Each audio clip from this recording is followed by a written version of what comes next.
Bonsoir, comment allez-vous ce soir? J'espère passer un très très bon week-end. Moi pour ma part ça a été, écoutez, hein, ça va super bien. Et vous savez quoi? On a reçu ce petit jouet, on l'a reçu samedi.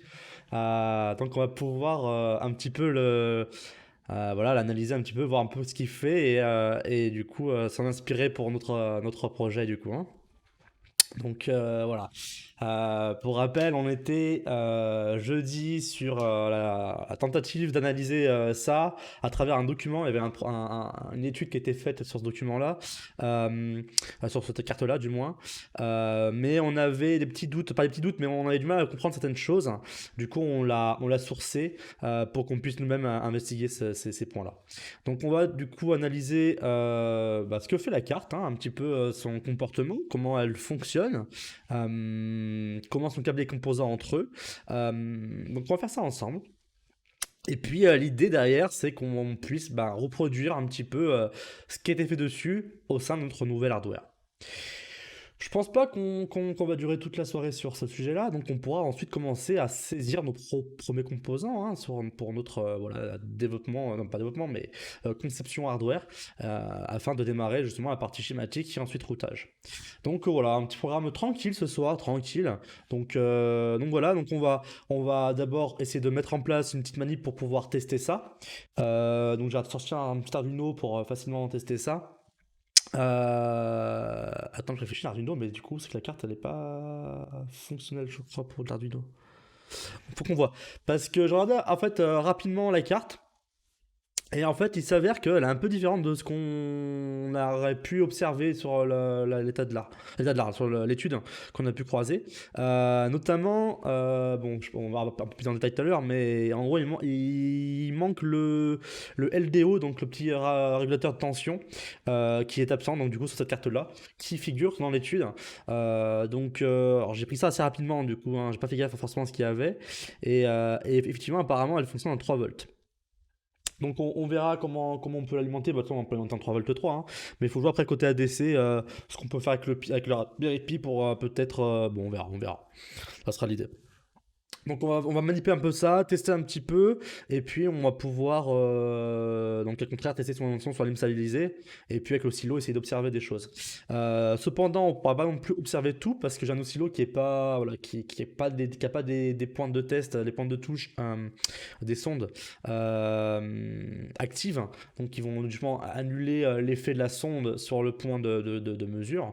Non, j'ai des sondes qui ont une petite capacité parasite et résistance aussi parasite. Ce qui fait que ça va perturber un petit peu la partie analogique. Donc on pourra avoir des choses, mais clairement, au moment, on aura des choses qui seront un petit peu faussées, hein. Voilà. Donc on essaiera de voir ce qu'on peut analyser.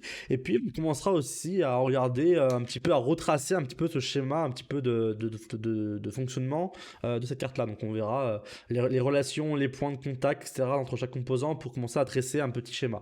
Alors voilà, c'est un peu le sujet du soir. Donc on verra. Bon, l'idée c'est pas que ça dure trop longtemps, mais on va essayer d'analyser ça. On va essayer d'analyser ça. Voilà, voilà un peu le sujet. Pour ceux qui viennent d'arriver, qui découvrent un peu le projet, on va faire un petit topo un petit peu sur ce qu'on fait. On travaille sur un projet donc de création donc, d'un capteur pour les potagers, les pots de fleurs, que ce soit indoor, outdoor, peu importe. L'idée, c'est que ce capteur-là puisse suivre la température ambiante, l'humidité relative ambiante, la luminosité que la plante est censée avoir, la pression atmosphérique et également la partie hygrométrie, donc justement le sujet de ces capteurs-là. Euh, donc l'ensemble de ces éléments seront donc dans un capteur intégré qui se veut basse consommation, ultra basse consommation même peut-être, parce que justement on veut qu'il dure le plus longtemps possible en fonctionnement. Et pour ça on va devoir mettre en place des stratégies de fonctionnement avec des mesures qui ne sont pas systématiques, avec des profils de consommation ultra basse consommation justement pour optimiser et réduire sa consommation énergétique. Pour cela, on a du coup une batterie qui va permettre donc de solutionner ce problème-là, mais on va également aussi ajouter une partie photovoltaïque. C'est quoi la partie photovoltaïque? Justement, ce sont les panneaux solaires. Donc on va ajouter un micro panneau solaire, un petit panneau solaire donc, à voir, mais celui qu'on a plus ou moins choisi, il fait 42 mm par 42 mm, quelque chose comme ça, qui fournirait donc une tension au pic de son énergie disponible, hein, il fournirait une tension de 5 volts et 30 mA de courant.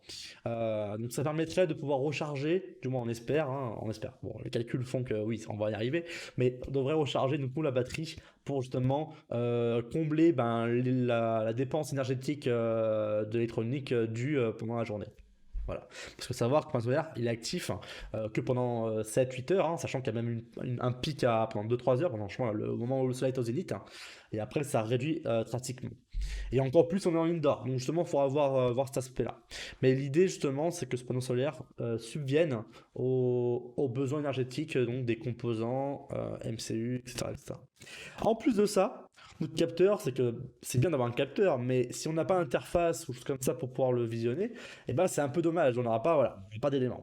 Donc on va pas forcément avoir une interface. Cependant, en fait, on va le rendre connecté. On va du coup lui donner une connectivité pour qu'il puisse remonter cette information-là à Internet. Alors, comme le capteur est dédié à être dans un potager ou n'importe où, donc le potager, c'est un endroit qui n'a pas forcément de connexion Internet, qui n'a pas forcément de Wi-Fi, qui n'a pas non plus d'Ethernet, hein. Donc, on a dû opter pour un moyen de communication radio voilà, avec un réseau plus ou moins opéré. Alors l'idée c'est quoi? Donc c'était soit 2G, 4G, LTE-M, ça, voilà, tous ces trucs-là. Nous on a choisi donc la partie Sigfox. Donc Sigfox c'est un protocole radio basé sur le 868 MHz, en tout cas celui-là, et qui donc utilise du coup ces banques de fréquences publiques pour justement offrir du coup un réseau plus ou moins opéré et du coup en gros des portées de 10 à 20 km aux antennes relais. Et Sigfox justement a opéré une bonne partie de la France, donc normalement on pourra l'utiliser n'importe où en France. Voilà un peu le pourquoi du comment. Donc on va doucement me préparer, du coup, analyser cette carte-là. Moi, je vais de mon côté retrouver l'étude afin de faire un petit diff, un petit peu de ce qu'on a pu trouver avant. Est-ce que j'ai le truc? Non, j'ai plus le truc. Alors, on va essayer de rechercher l'élément. Alors, c'était... alors, attends, c'était quoi le nom de l'étude? Ça, je montre pas l'écran, c'est normal, hein, je reviendrai dessus. Mais voilà. Donc, attendez. Soil... Alors, du coup, non, on a fait du coup le nom du capteur, hein, Capacitive Soil Schématique 1V2. Voilà, et est-ce qu'on trouve quelque chose PDF peut-être? Bonsoir Groulouche, comment tu vas? Passez un très bon week-end? Ah, c'est celui-là. Ok, c'est bon, j'ai le document sous les yeux. On va pouvoir passer, hop, sur la petite scène. Voilà. Donc c'était l'étude, donc caractérisation d'un capteur bon marché de l'humidité des sols, orienté pour l'IoT. Donc, une petite étude réalisée par 5 personnes, hein. Donc, c'est plutôt cool, hein, donc italien, hein, qui est assez récente, hein, 2020. Donc, c'est une étude assez récente. Et il y a plein de choses qui sont intéressantes. Justement, je vous invite à la regarder. Donc, justement, j'avais trouvé quoi? Pour taper ça, j'ai tapé Capacitive Sol Schématique V1.2 PDF. Parce qu'en fait, quand on l'ouvre, ça ouvre directement ça télécharge en fait directement le fichier. On peut pas le transmettre par un lien. Bon, voilà. Parfait, toi. Eh ben, écoute, ça va. On a enfin reçu notre petit jouet. Donc, on a reçu notre petite carte qu'on va pouvoir analyser et au pire défoncer pour comprendre comment ça fonctionne. Donc c'est cool. C'est cool. On va pouvoir débloquer tranquillement notre point de blocage jeudi, justement. Euh, donc voilà. Donc ce capteur justement, donc il a été un peu analysé, mais ils ont analysé, c'est que le fabricant expose un bout de schématique qui est pour la V1 et justement en fait on voulait voir si c'était différent de la V2 et voilà. Donc on a acheté la carte qui est présentée là. Alors en théorie, parce qu'en fait physiquement on voit des différences. Donc justement on va essayer de comprendre un petit peu ces différences là, essayer de retracer un peu le schéma ensemble pour faire tout ça. Alors comment on peut faire ça? On va faire comme ça. Est-ce que je peux ouvrir ça? Non, je peux pas mettre ça en fenêtré, hein. C'est tout ou rien, ça. Ça, c'est chiant. Ça, c'est un peu dommage. Ah, ok. Bon, on verra, on va voir. Donc, on va mettre ça comme ça en plein écran. Et on va passer sur la partie capteur pour déjà que vous voyez un petit peu à quoi ça ressemble et éventuellement commencer à analyser un petit peu les composants déjà et peut-être voir avec le point de touche déjà pour commencer à comprendre un peu le schématique afin de s'en assurer qu'il soit bien celui qu'on a vu et éventuellement en définir un nouveau si jamais il est différent. Hop. Donc, je vous mets la scène, c'est celle-là je crois. Hop. Alors, est-ce que Alors, je vais enlever peut-être l'autofocus, histoire que ça ne fasse pas ça en permanence. Alors, caméra, configurer la vidéo. Tac, contrôle de caméra, enlever la mise au point. Et je vais la faire manuellement.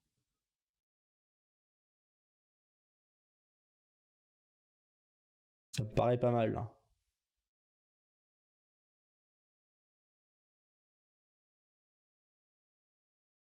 Là. Très bien. Donc voilà notre capteur qu'on a donc du coup qu'on a pu acheter. Alors par contre j'ai pas l'autre le PDF en même temps, le PDF, l'écran en même temps. Est-ce que j'ai un autre setup pour ça? Ah, attendez, je regarde en même temps un peu mes setups, hein. Non. Ah, j'ai celle-là. J'ai celle-là. Bon, on voit pas grand-chose. Je vais voir si je peux la déplacer là peut-être. On voit pas grand-chose.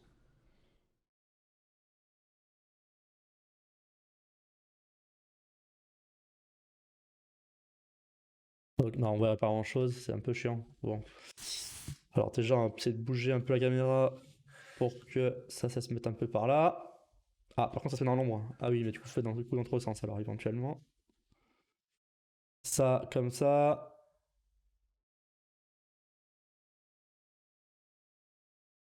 Ok. Je vais zoomer ici. Ok. Normalement, on n'est pas trop mal là.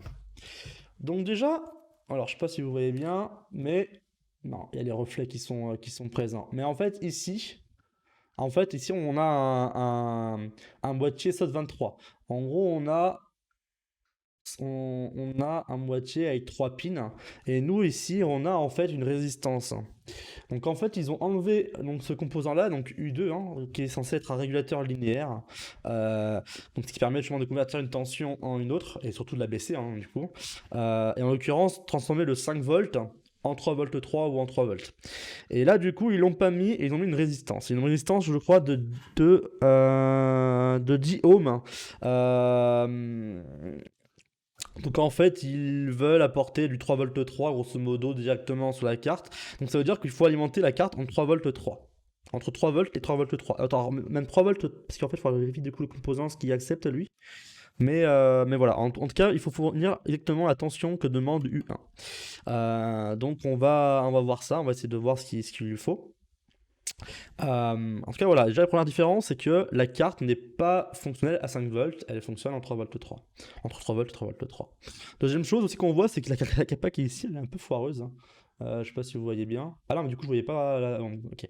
La résistance, c'est celle-là, je prends la résistance, qui remplace du coup le LDO. Donc là, on a cette pin-là qui est plus reliée, donc ça, c'est la masse, hein. Et on doit relier du coup directement donc, la tension d'entrée qui est au-dessus avec la tension d'alimentation du processeur. Du NE 755. On observe aussi que C3 est un peu mal soudé. Donc au départ, quand j'ai vu ça, j'ai vu C3 qui était mal soudé. J'ai vu là qu'il y a une résistance. Je suis là, oulala, ils m'ont fait un truc un peu foireux. Et en fait, bon, ça semble fonctionner dans le sens où bon, ça suppose que l'alimentation étant 3 volts. Donc la capa, je pense qu'elle est câblée. Oui, elle est câblée, elle touche ici. Bon, c'est pas une soudure qui est royale, mais elle est quand même soudée, hein. Elle est quand même soudée. Donc l'idée, voilà, c'est qu'on va essayer de faire de proche en proche un petit peu notre petit bout de schéma, et on va essayer donc du coup de déduire tout ça. Alors pour cela, on va se mettre dans cet écran-là, et je vais pouvoir en même temps dessiner. Alors je vais passer ça ici. dessiner un petit peu le schéma en même temps. Alors, on va d'abord faire un petit test. Ouais, ça fonctionne comme ça? Ok. Ok, on va pouvoir supprimer tout ce bordel. Ok. Donc, on va commencer par le commencement. On va se regarder où vient l'alimentation. Donc, VCC. Alors, par contre, il faut que je pense à vous montrer la bonne image. Du moins de rester dans le cadre de l'écran. Donc, VCC. Alors, VCC, il est ici. Et il semble partir. Il semble partir où en fait?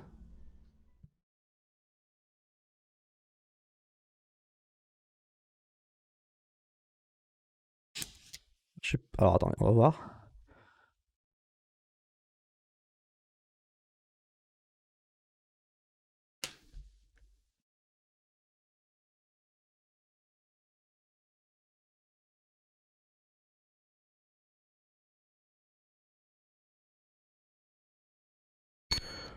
Ok.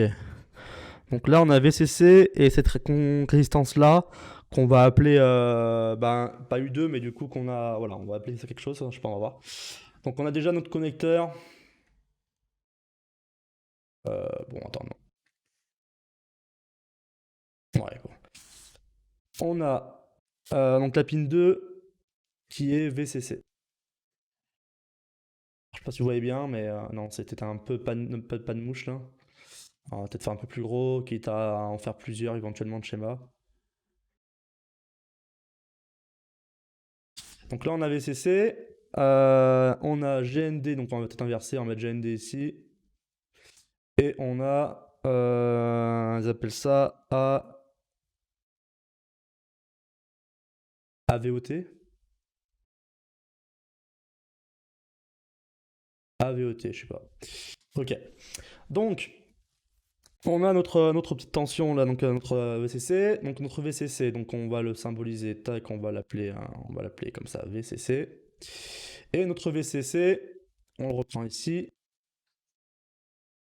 Donc on a, à première vue, une résistance qui remplace du coup U2. Donc je mets U2, mais on va peut-être l'appeler, bon, on va peut-être, en fait, R2, je crois qu'elle existe déjà en fait. On va l'appeler, allez, R12, histoire qu'on sache qui elle est. Donc R12, elle vaut 10 ohms. Elle vaut 10 ohms. Donc après, on a du coup ensuite C5, C6 et C1, C2. Donc on va voir qui est relié à qui. Donc U2.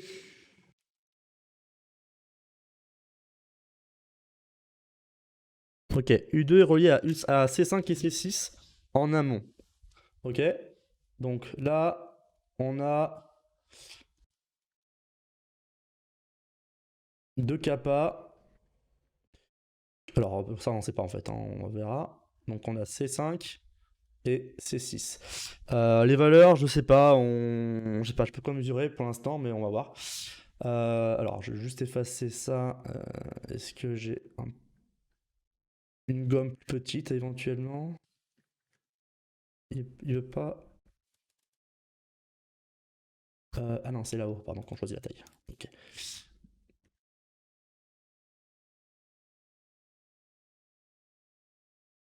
C5. Donc, on a ça. On a donc C5 et C6 qui sont ici connectés ensemble.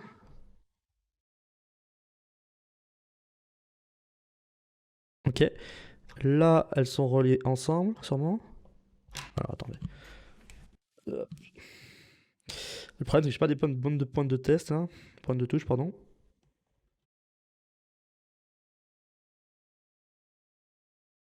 Ok. Et est-ce que c'est relié à quoi? Donc ça, c'est relié ensemble. Et c'est relié à GND? Forcément. Ok. Donc c'est relié à GND, donc c'est bien les capas de découplage, certainement. Hop. Voilà, c'est notre GND. Bonsoir électrostique, électrotistique, pardon, j'ai toujours du mal avec ton pseudo, hein, j'ai toujours du mal. Bonsoir Mathias. Alors, quelqu'un a des infos sur le registre alors Bodycon, je ne sais pas à quoi il sert. Alors, un registre pour quoi? C'est un module Arduino. Euh, alors, alors déjà, plusieurs questions en même temps. Du coup, ton registre, c'est pour quel processeur? Quel microcontrôleur? Ça ressemble peut-être à de l'UART ou à quelque chose comme ça, peut-être pour régler justement le baud rate, hein, éventuellement. Et alors oui, on travaille sur. Alors on travaille. Ça, c'est oui, effectivement, c'est un module, c'est une carte pour Arduino, pour Raspberry Pi, pour ce que vous voulez. L'idée, nous, justement, on va s'en inspirer pour l'intégrer à notre projet donc de capteur pour potager. Donc on va intégrer ce capteur en plus de la température, en plus de la température, que l'humidité, de la pression et de la lumière. On va ajouter une notion aussi de hygrométrie. Et donc on va utiliser ce capteur-là, ou du moins on va s'en inspirer pour essayer de l'intégrer à notre carte. Alors, microchip, il me semble. Ouais, concernant l'UART. Alors, l'UART, du coup, donc, je pense, du coup, vu le nom, Bodencon, je pense, c'est pour régler le baud rate. Donc, le baud rate, c'est quoi? C'est la vitesse de transmission pas des octets, mais des bits entre donc tes deux périphériques. Et normalement, il est, donc, je pense, spécifié hein, sur ta datasheet hein, de ton PIC 16 F18615. On doit sûrement avoir une documentation pour ça. Ouais, mais j'ai mis 0,8 alors que j'ai 9600 bauds.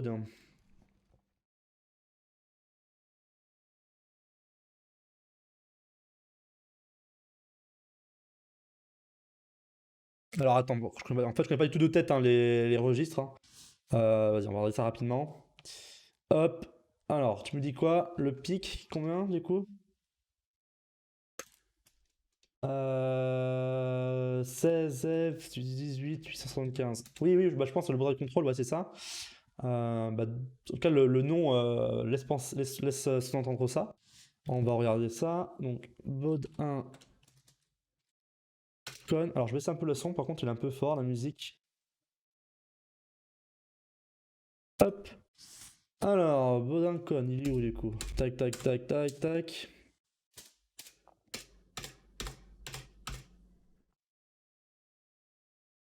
Donc, tu me dis quoi? Que t'as 0,8 en valeur alors que tu le veux configurer en 3000, en 9600. Alors, apparemment, celui-là ne gère pas le baud rate. Hein. Lui, il gère juste le fonctionnement. Attends, t'as dit quoi, 0,8? Donc, 0,8, du coup, t'as le bit 3 d'activer. Donc,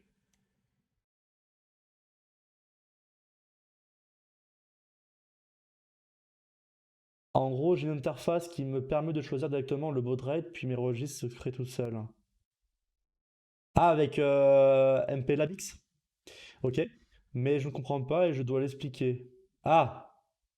Ah! Ah! Exactement, ok. Alors, bah du coup, c'est à 0,8. Donc 0,8, du coup, c'est le bit 3 qui est activé. Hein. Donc le 16 bits, baud rate generator. Donc, à quoi il correspond celui-là? On va regarder.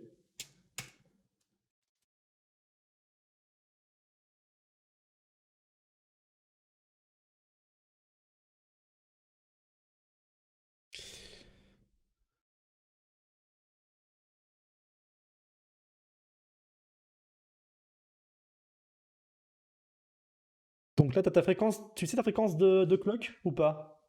Tu sais combien elle est? Fréquence de clock de ton processeur?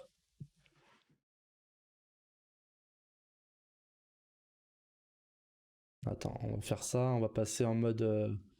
Franchement, cet outil, il est vraiment bien cet outil. Hein. Il est vraiment cool. Hein. Alors, comment on fait déjà? C'est bureau. C'est bureau. Ça, c'est vraiment cool cet outil. Attends, du coup, on va passer. Attends, je vais passer du coup en scène principale. Je l'ai pas vu. Alors, tu me dis que là.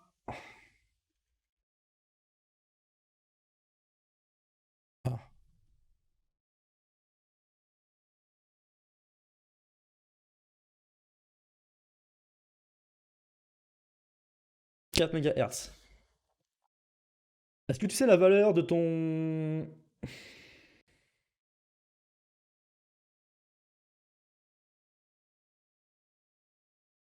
Est-ce que tu sais la valeur de ces 4, de ces trois valeurs? Parce qu'en fait, en fait l'idée c'est quoi de ça? En fait, en gros, c'est que en gros, ça c'est pour faire un prescale, ok? C'est pour en fait subdiviser ta fréquence principale, ok? Donc l'idée c'est quoi? C'est que ça, donc tu as ce montant-là qui est en... alors attends, non, on va reprendre. En gros, toi, tu veux avoir ici, normalement, un truc à 9600 bauds, là. Ok? Donc du coup, il faut qu'on trouve le multiple, le diviseur pour permettre de 4 MHz passer à 9600. D'accord? Donc pour ça, tu as plusieurs moyens de pouvoir l'atteindre. Donc déjà, tu as un prescaler. Un prescaler. Tu as un gros prescaler. Un prescaler, c'est quoi? C'est un diviseur de fréquence. Donc soit par 4, soit par 16, soit par 64. D'accord? Donc tu me diras, bon, c'est bien, mais ça ne me permet pas d'arriver à atteindre mes pounièmes de fréquence pour justement avoir un match plus fin pour atteindre notre 9600 baud. Et donc là, du coup, on a un autre truc qui rentre en jeu, c'est cette partie-là. Ok? Alors, qu'est-ce que cette partie-là? En fait, c'est encore un multiplicateur, un diviseur, du moins un diviseur, sauf qu'on peut, on peut choisir les valeurs de notre diviseur, en fait. Là, ici, on ne pouvait pas choisir, c'était x4, x16, x64, selon la configuration qu'on avait en dessous, hein. D'accord? Là, on a du coup deux registres qui permettent justement de créer notre propre diviseur. Ok? Et en gros, le BRG16 permet d'activer le bit, l'octet de poids fort dans ton subdiviseur. De quoi ça? Bah je pense que oui. Faut aller voir la valeur la valeur de ça, donc SPB. Mince, c'est pas la bonne couleur.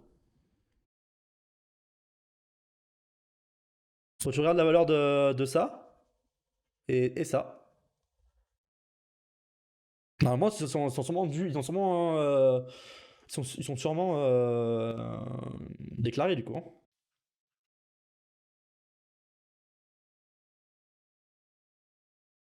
Et donc normalement en gros la valeur qui est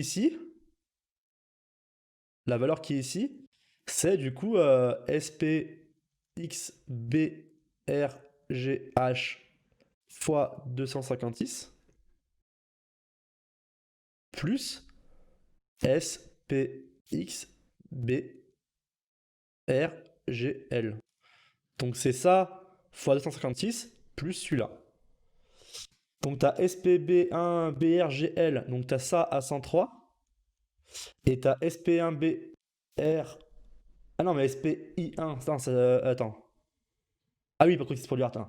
Pardon. Et BRGL. Pourquoi t'en as deux?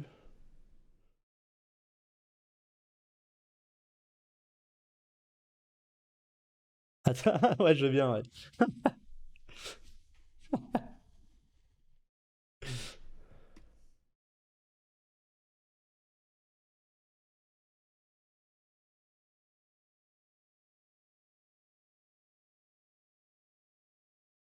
Alors, Alors, BRGH, il est à 0. Ok. Et celui-là, il vaut 67. Donc 67 en hexa. Ça équivaut. Donc 64. Ah non, je sais pas. 64, c'est 164. Donc 103, du coup, c'est ça, hein? Ouais, c'est 103. C'est 103. Et le RGH, il a 0. Donc en gros, lui, il est activé. Lui, il est activé, mais lui, il est à 0. Donc en gros, c'est comme si lui, il n'était pas pris en fait, c'est pas pris en compte, ça vaut 0 quoi. Donc en gros, tu as 103 ici, plus 1, donc 104. Là, tu as un truc qui. Alors, BRG 16, il t'a dit qu'il était à 1. Ah, c'est quoi ça?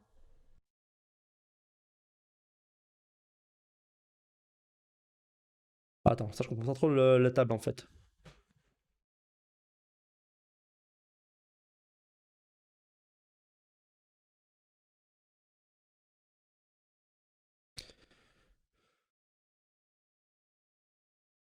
Ça, c'est quoi ce bordel là? Ah, c'est pas clair ce petit bout là. Multiplayer. Alors attends, parce que là, du coup, il y a une matrice avec des X. Euh,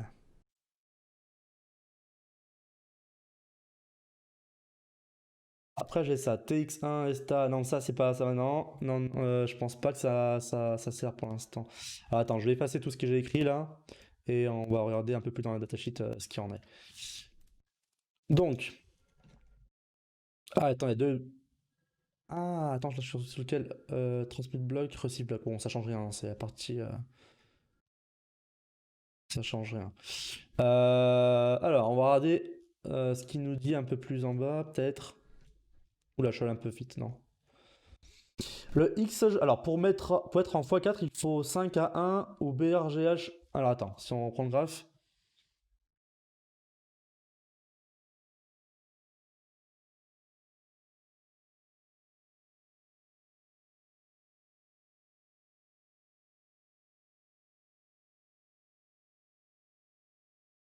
Pour être en x4, il faut 5 à 1 ou BRGH et BRG16 à 1.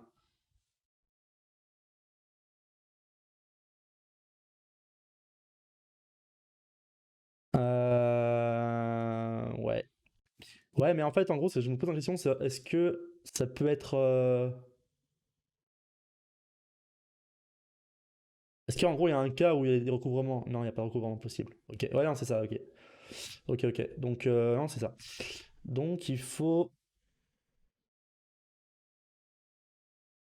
En fait, pour moi, c'est quoi? C'est l'un ou l'autre ou c'est il faut les trois valeurs en même temps qui répondent à ça, quoi? Ah, attends.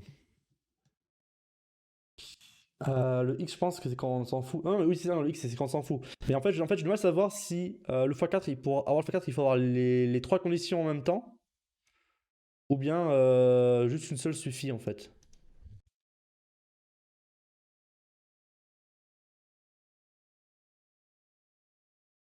Alors, bonsoir Wilter. On est dans le cas d'un x4 car notre BRG16 et BRG2 sont égaux et à 1.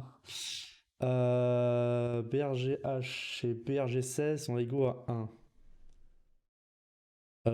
Bah ça on sait pas en fait, on n'a pas, j'ai pas ces infos encore si. Ah si tu as noté. BRGH et BRG sont à 1. Ah ok. Ah non mais pardon, je sais. Les potes sont là, ok. Toute la classe va venir regarder. Donc attends. Du coup on a BRG et, et BRGH, les deux sont à 1. Donc ok, donc ça c'est à 1. Donc on est là quoi. On est là. Donc normalement le 5 doit être à 1 aussi, donc on doit être là, enfin, ouais, on est en 4. Alors multiplier égale BRGH, BRG16 plus 5 pour le x4.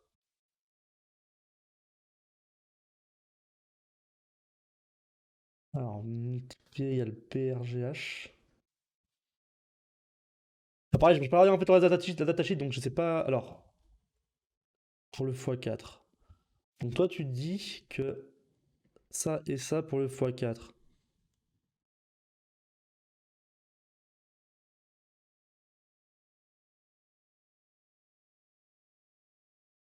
Ok. Euh, Attends, juste regarder un peu le texte pour voir un peu ce qu'il en est en fait.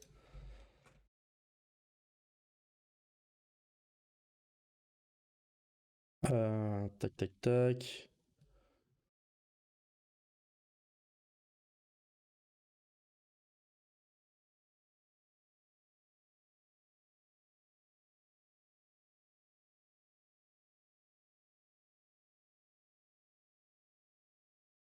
Ah, voilà la petite formule.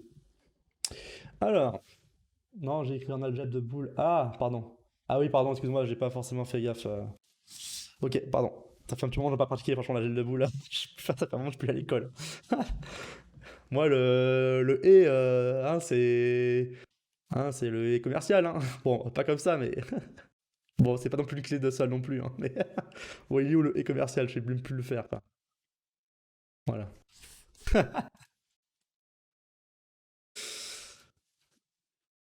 Ouais, bah c'est plus simple pour le clavier, je suis d'accord. Alors attendez, alors du coup le Boundary Generator, donc BRG est un 8 bits ou 16 bits timer, donc dédié à l'UART. Donc la configuration se fait, donc par défaut il est en 8 bits, et on peut le passer en 16 bits avec le Bodancon. Donc ça on l'a vu, Bodancon ça on l'a vu que c'était du coup le valeur à 0,8. Ça vaut 0,8. Qui veut dire qu'on est en 16 bits, hein, de mémoire. Ok. Attends, ça, t'as écrit en fait écrit ici, comme ça au moins on n'en perd pas l'info. Quand on scroll, on a. Non, attendez. Baud 1 con égale 0x8. Ce qui signifie qu'on est en 16 bits. Bon, j'écris un peu quand même pas. J'écris mal. C'est pas forcément évident d'écrire sans avoir le retour direct.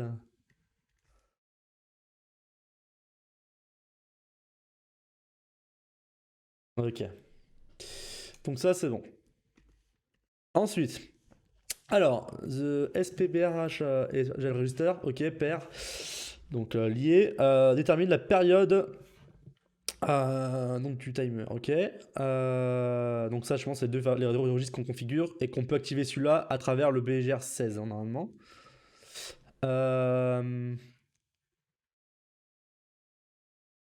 H bit of the T1 stat. Ah, pardon. Ok, donc ça, ok, donc le BRG H bit que vous parlez, il est dans le T1 stat, ok. Donc ça pour vous, le BRGH, il vaut 1. Ça c'est acté ça, hein, on est d'accord? Je sais pas si je remonte dans le chat, hein. On a quoi comme hypothèse? BRGH à 1 et BRG à 1 aussi. Ok. Donc là on est en mode asynchrone je pense. Dans le mode de synchrone, le BRGH bit est ignoré. Ok. Euh,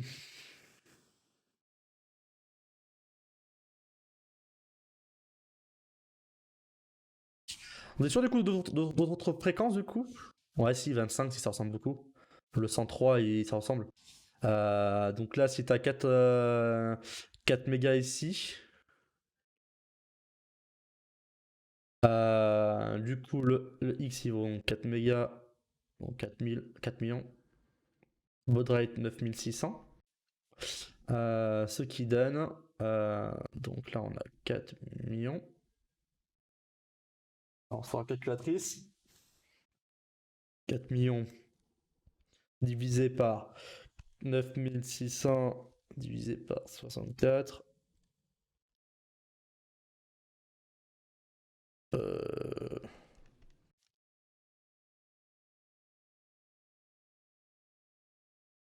Mince.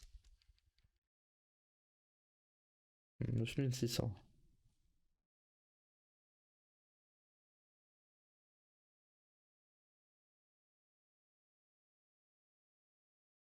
Euh... Quoi cette histoire?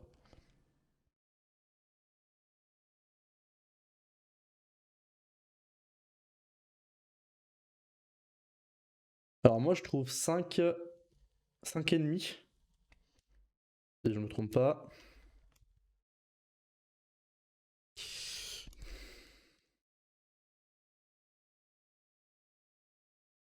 5,51. Alors, mais du coup par contre c'est 64 ici. Donc là, là on utilise le fait qu'on a un prescal à 64. Et ça normalement on peut le régler ça, ce truc là. Ce calcul est déjà fait, ce qui nous donne 103. Euh... Ouais. Mais du coup, pourquoi on trouve non, ça, du coup, ça dépend en fait du prest de lui en fait. Mais pourquoi lui, coup là, lui, il est spécifié en dur en fait? Euh,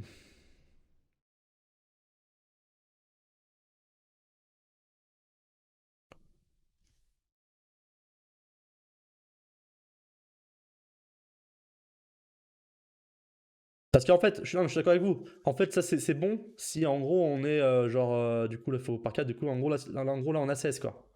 Si là on a 16, à la place 64. Donc ça fait 4 millions. Et là, on a 16. Ça nous donne donc 4 millions divisé par 9600 divisé par 16 moins 1. Non, je suis de la merde. Non, du coup 4, pardon. C'est 4? Je m'en souviens plus.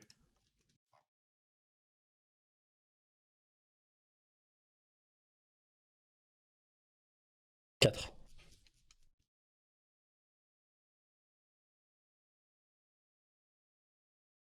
Alors maintenant, il faut essayer de recadrer Ah, merde. Ah, je suis un peu trop bas, je crois.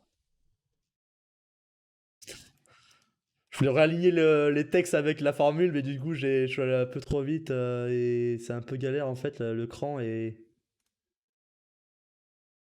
Ok. Donc 4, du coup, pardon, donc 4, ça fait 16, donc 4 millions divisé par 9600 divisé par 4, moins 1, et là on trouve bien 103. Là on est bon. Là on trouve 103. Mais du coup, pourquoi là ils mettent le 64 en dur? Parce que là, d'après l'énoncé, c'est pas clair, hein. 8 bits BRG. Ah non, mais d'accord, ok, on est obligé de penser en mode 8 bits. Donc en gros, t'as pas le choix en fait. Non, t'as pas le choix, si, tu peux être là en mode 8 bits encore.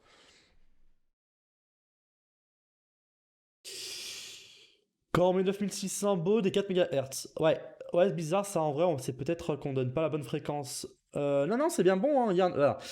En fait, en gros, c'est que si là on a 4, donc là le 4, en fait, en gros, je pense que lui, il équivaut au multiplier qu'on a vu tout à l'heure plus haut. Le tableau où il y a toutes les valeurs. Ouais, c'est ça, voilà, ça c'est la formule, pardon. Oui, oui. Je calculais du coup avec la calculatrice du coup, mais oui, du coup, c'est bien ça, hein. Si tu fais celle-là, donc en enlevant ça et on met le 4 millions ici, on trouve 103. C'est pourquoi baud incon égale 0,8 quand on a ces valeurs. Alors, je pense le baud incon, du coup, faut dire que là, alors, bah non. Ok.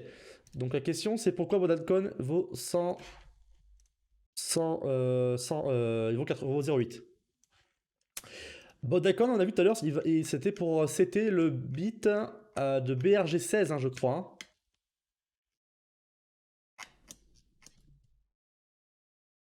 Euh... Il est où? TX un stat, RC c'était un stat, Bodancon. C'est BRG16, hein. On est d'accord? Le 8, hein. C'est pour dire que on veut BRG16 à 1. Ça, on est d'accord.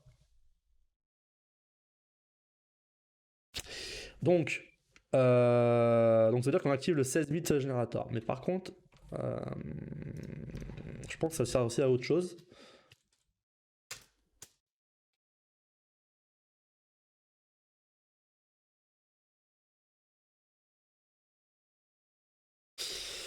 Parce qu'il sert aussi.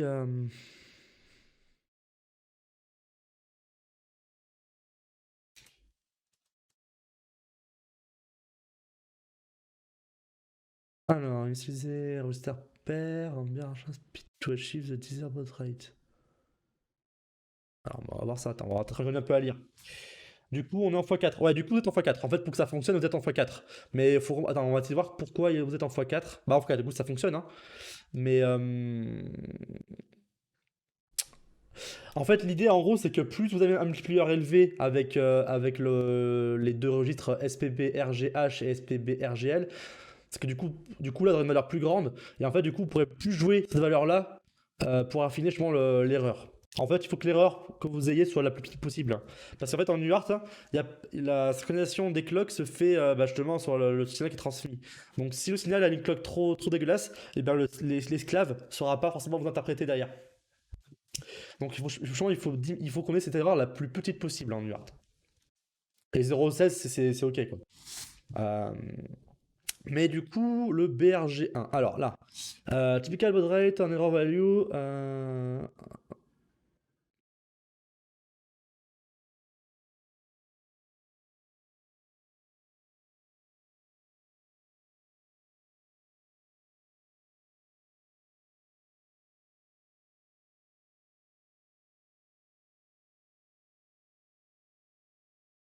Donc typiquement c'est pour ça en fait, hein. Là justement c'est que comme en fait on part d'une clock quand même qui est assez rapide, hein, on part quand même de 4 MHz, on souhaite arriver à 9600 buds, donc on a quand même un gros facteur de division à réaliser, hein. Pour rappel, alors il y a le moins un à faire, mais on a quand même, bon, sans le moins un, 4 millions divisé par 9600, faut quand même qu'on divise quand même par 416. Donc c'est quand même beaucoup.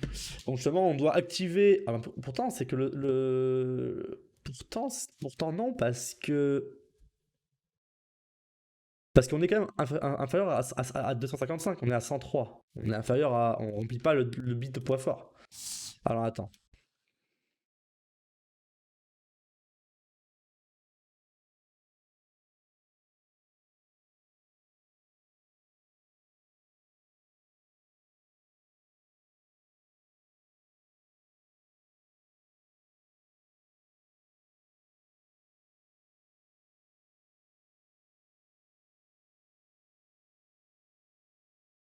Non, c'est pas bon ça. Vous êtes toujours ici là. Alors attendez, pourquoi? En fait, je comprends pas trop ce qu'ils veulent dire.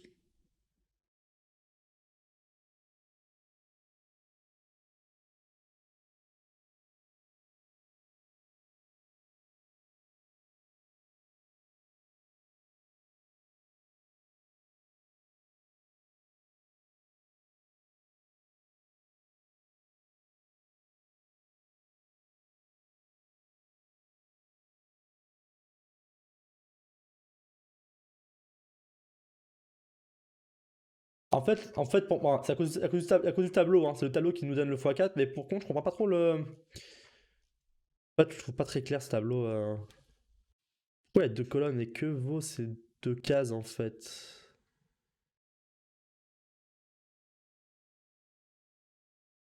Un, on s'en fout, et un. Ok. Donc là, on est là, nous, ok. En fait, c'est pour forcer le x4, hein. C'est juste pour ça, en fait. C'est pour qu'on se foute dans cette colonne-là, hein. Donc on a bien le BRJSS qui est seté par donc le body, le bod. Attends, du coup, je réduire un petit peu la fenêtre, hein. Je vais dézoomer un petit peu si j'arrive.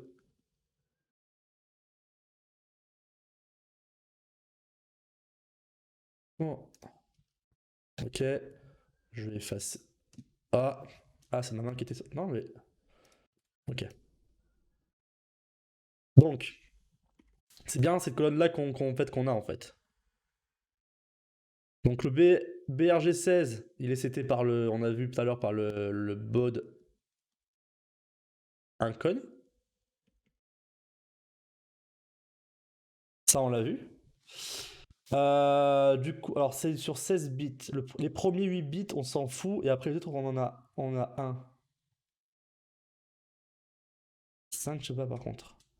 Bah, en fait, bon, ça, on a vu que c'était 0. Ça, on a vu que c'était 103.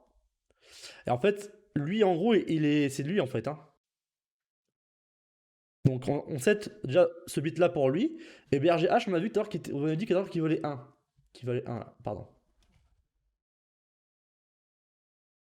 Qui valait 1. Donc, du coup, les deux hypothèses font que on est en x4, en fait. Parce que là, en gros, peu importe que vos 5, on est en x4.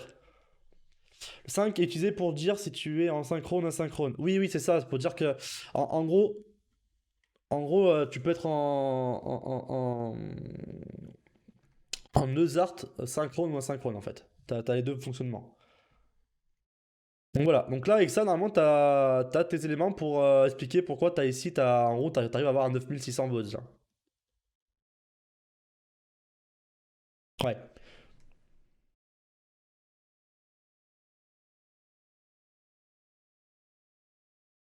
Ok.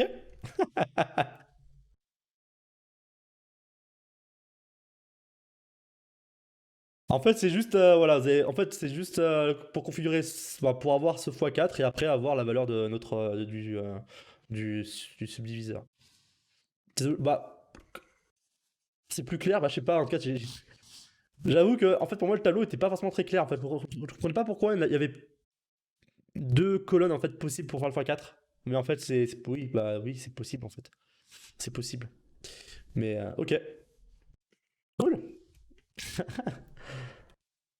Du coup, c'est pourquoi du coup c'est un TP? C'est quoi? C'est un DS préparé? C'est un.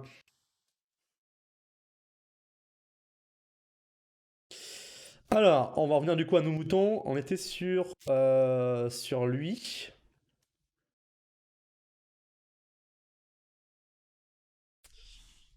Compte rendu de TP, grave, nickel. En vrai, on va s'en sortir déjà mieux qu'avec Pascal.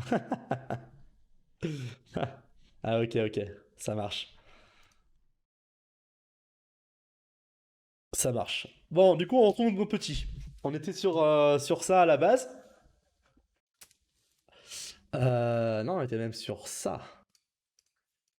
Pourquoi je peux plus l'ouvrir? Ah non, mais ok, je suis en mode bureau. Ok. On était sur ça, pardon. Bah, je vous en prie, y a pas de souci. On est là pour ça aussi, hein. On est là pour les questions, pour plein de choses, hein. Après, j'ai pas forcément non plus la science infuse, mais si je peux vous aider sur deux, trois petits sujets, bah, c'est avec plaisir. C'est avec plaisir, on est là pour ça. Puis pareil, n'hésitez pas aussi à passer sur Discord aussi, hein. Si jamais vous avez des questions hors stream, hein, n'hésitez pas à me les demander sur Discord, je vous répondrai volontiers, hein. Donc, on en était. Alors, ben si, il faut quand même mon, mon multimètre. On en était sur la résistance donc R12, on l'appelait R12, hein. Et donc là, on a vu que c'était relié à ces kappas.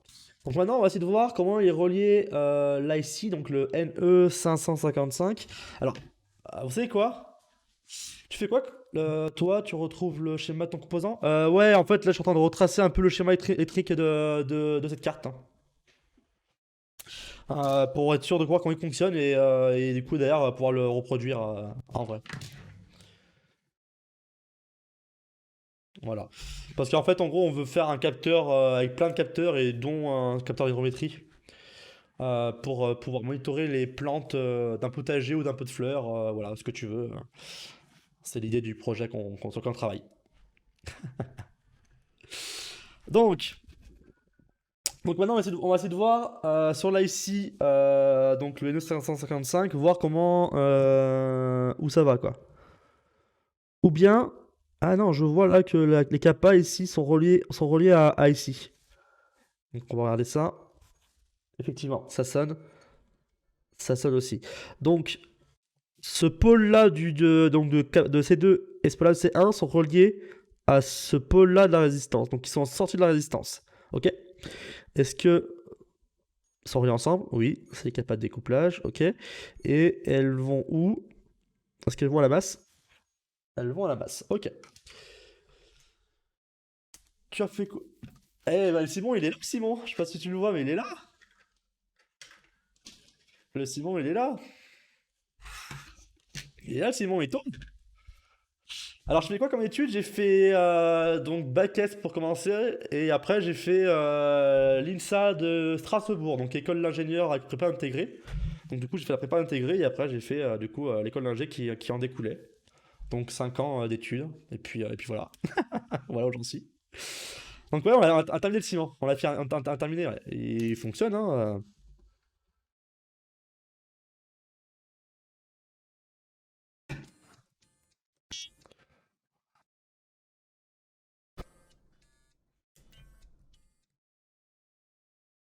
Mince, j'ai pris trop vite, hein. Je suis allé trop vite, mais oui.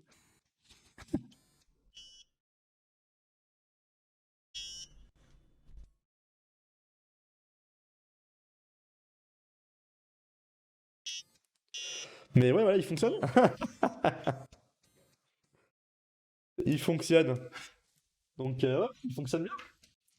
Alors, il y a encore deux, trois petites choses encore à affiner, à améliorer, à faire dans le projet, mais on fera ça plus tard, quand on sera entre deux projets ou en production. Parce que quand on sera en production des cartes électroniques, et ben, on aura un petit moment où on n'aura plus rien à faire. Mais c'est cool. Puis pareil, on a aussi, je sais pas si vous avez vu, si, je sais pas si vous étiez là, mais attendez. On a aussi Dance Floor.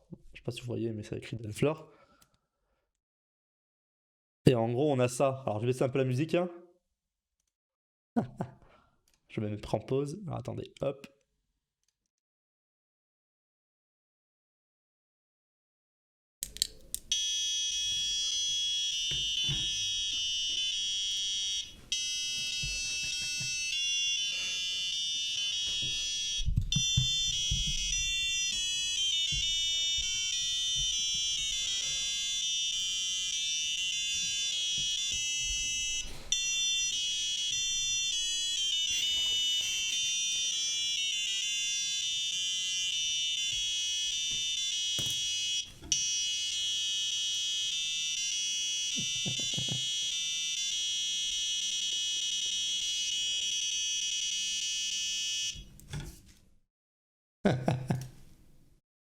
Voilà, on s'est fait un peu mémuse.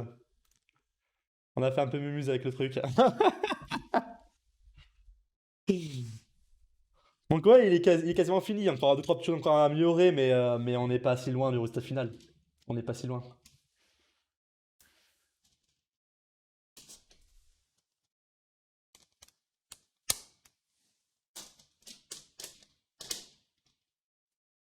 T'as appris Ford? Ouais, je vois ça, ouais, c'est cool de s'amuser en même temps. Ouais, bah c'est cool. Ouais, je pense que c'est l'idée d'avoir un projet un peu ludique, hein, un peu sympa à faire. Du coup, c'est l'idée de Simon. C'est pour ça qu'on l'a fait. Là, du coup, on fait un tout autre projet, hein, donc ça n'a rien à voir, hein. Là, on est plus sur du végétal, avec des capteurs, etc. Et une partie un peu connectée. Donc l'idée, justement, c'est que le capteur va parler à un serveur à travers un moyen de communication. Donc c'est pas du Wi-Fi, c'est pas de l'Ethernet, c'est pas la 4G. Ça s'appelle Sigfox, hein. Et donc voilà, du coup, on est en train de faire ce capteur-là. Voilà, doucement.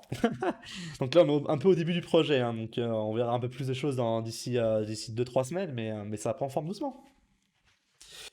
Donc du coup, on en était... Ah mince, je suis en bleu. Ah, je suis en bleu. Ok. T'as une pompe pour arroser s'il n'y a pas assez d'eau? Alors non, non, l'idée en fait là, c'est un capteur. En gros, c'est pas se faire une centrale automatique. Peut-être qu'on y viendra. Peut-être qu'on fera quelque chose dans cet esprit-là un peu plus tard. Pour l'instant, non. Pour l'instant, c'est purement un capteur. L'idée, c'est pas forcément de le faire pour un pot de fleurs ou autre, hein. C'est de le faire aussi pour un potager, pour l'extérieur, pour voilà. Donc c'est pas forcément lié à ça. Voilà, pour arroser des plantes pour l'instant. Mais on pourra par la suite peut-être. En fait, j'y pense à faire ce genre de choses. Donc on pourra essayer de voir ça par la suite. Mais déjà, faisons ça tranquillement et ensuite on changera de projet, ouais. Mais oui, oui, bien sûr, on pourra imaginer plein de choses. Après, pareil, après, c'est aussi après à vous d'imaginer des choses derrière qu'on peut imaginer, hein. Il y a plein de trucs qu'on peut réaliser, hein.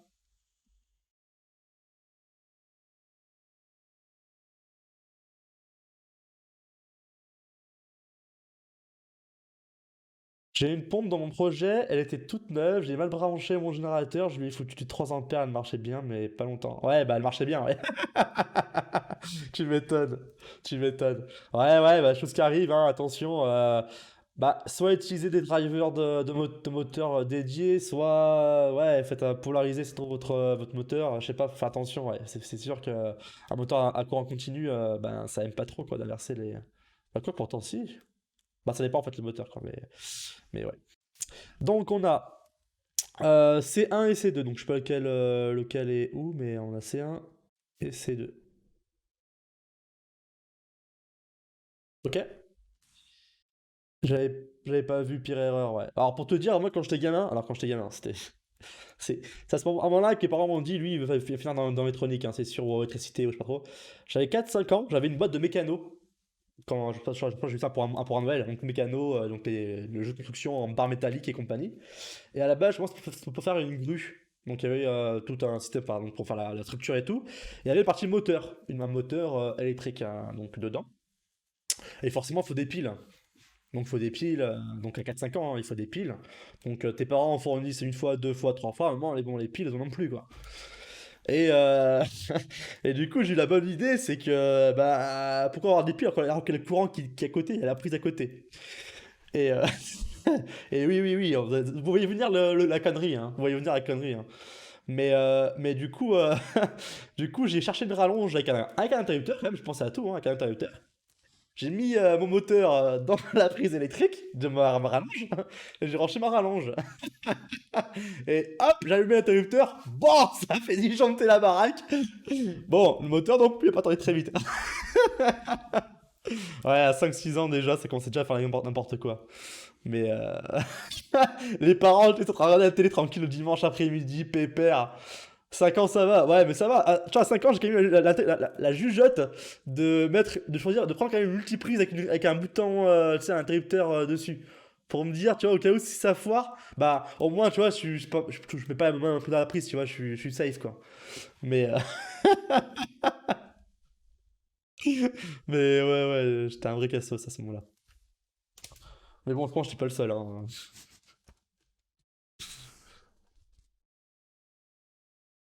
Voilà, donc U1. Alors, U1, alors comment alors je sais pas si vous voyez bien. Après, un petit peu le reflet. Enfin, on voyait pas bien. Je sais pas si je mets sinon la bino. Le problème avec la bino, c'est que c'est un peu galère pour maniper. Et vous verrez pas tout, vous verrez qu'une zone avec la bino. Attendez, donnez-moi un petit instant, je vais regarder pour mettre la bino. Je la sors déjà. Voilà, c'est la galère en fait. C'est la galère. Non, j'ai pas la bino sous la main. Bon, tant pis. On va rester comme ça. Donc, on a. Donc, la référence, c'est quoi?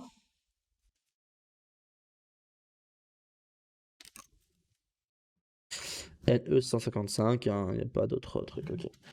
Donc, on a un NE555. Je le mets là pour l'instant. Donc, un NE555. Un NE555, c'est quoi? C'est un petit composant, un petit IC, donc un circuit intégré qui permet de faire des oscillateurs monostables, instables, et donc notamment de permettre de faire, là en l'occurrence, justement, donc un oscillateur instable, pour faire justement une horloge. Donc générer un signal créneau périodique de fréquence. Bon, on verra la fréquence, on calculera peut-être la fréquence, ou peut-être au pire voir sur Discord. Sur Discord, sur l'oscillo. Toi, t'envoies ce lien, Mathias? Ah, ça c'est mon Discord, ça. C'est mon Discord, non? Ça dit quelque chose,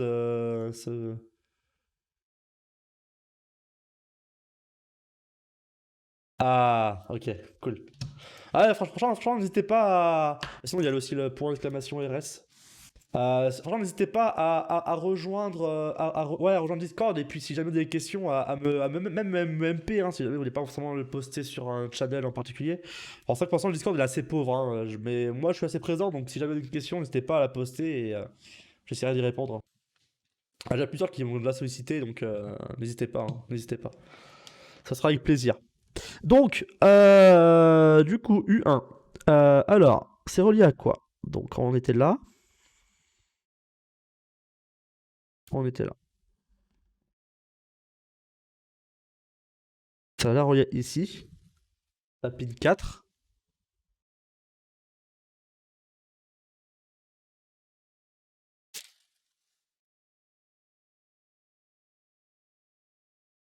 Et la pin 8. Hein.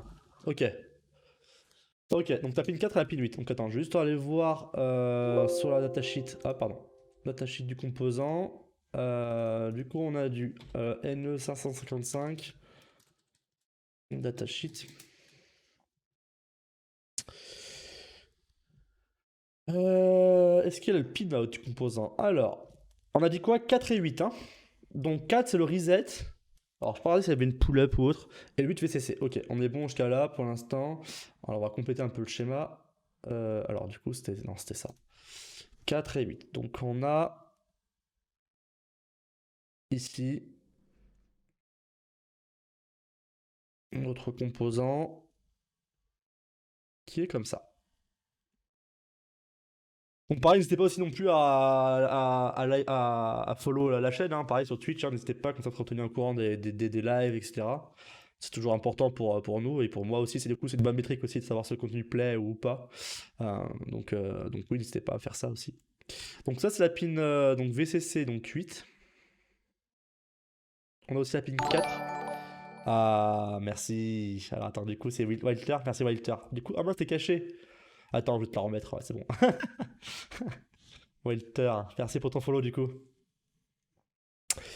Du coup, on a le reset aussi éventuellement. Alors, on n'a pas de.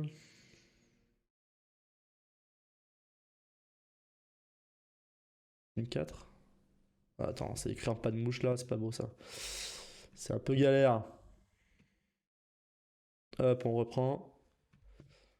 Parce que ouais, j'ai une tablette graphique en fait, mais elle est pas forcément de bonne qualité, de bonne facture. Bah, ma facture, c'est un premier prix, hein. Mais je sais surtout pas en fait pas l'utiliser, donc du coup, c'est un peu galère à l'utiliser comme il faut. Ok, 8 et 4. Donc on a ça. Déjà, ensuite on a quoi? Est-ce qu'on avait du coup une résistance pour la pin 4? On va juste regarder encore un coup. Ah, il s'est éteint lui.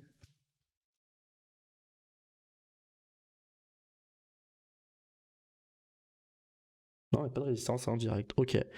Ensuite, on a quoi? Ok.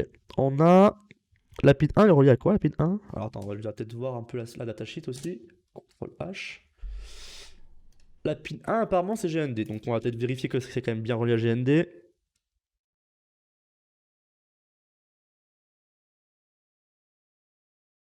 Ok, ça l'est. La pin 2, Trig. Alors, Trig, on va voir où c'est relié. Ah, par contre, ça, c'est chiant, c'est que ça bouge. Attends, je te dois, sinon on peut scotcher la carte, comme ça bougera pas. Je pourrais manipuler. Et tout en gardant le focus sur la caméra. Faut vraiment que aussi j'achète aussi un support pour mettre ma caméra comme ça, pile au-dessus. Comme ça, vous avez bien une bonne zénithale sur le bureau. Ça peut être pas mal. Bon, moi ça bougera pas. Mince, du coup, c'était celui-là que je voulais chercher. Du coup, la pile 2, on va la mettre là par exemple, non, ici. Donc là, mince, c'est GND ça. Ok. On a ensuite, donc là, le trig.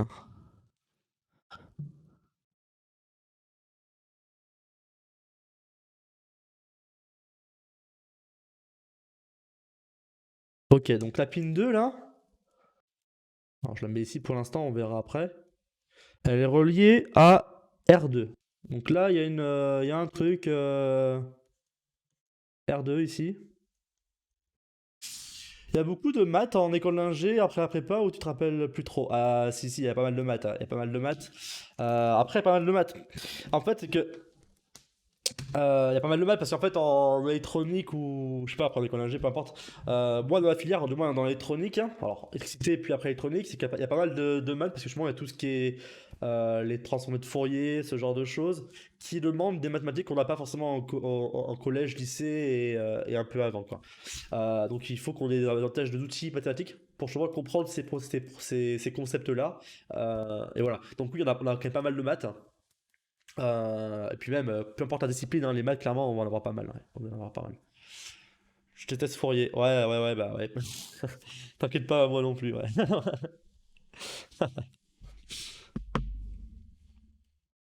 Ah ouais.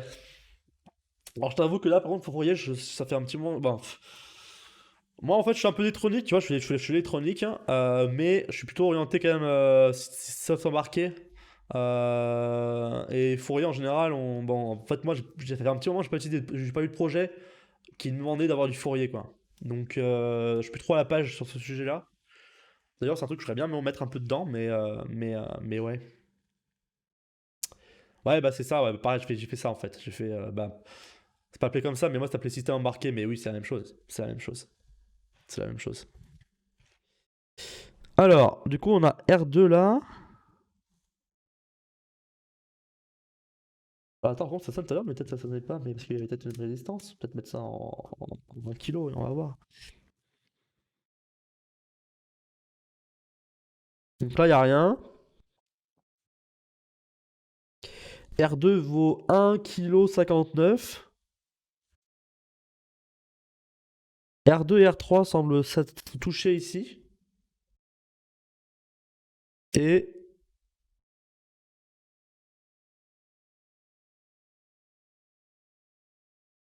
Ok, attendez. Donc on a R2 là qui vaut 1,59 kg.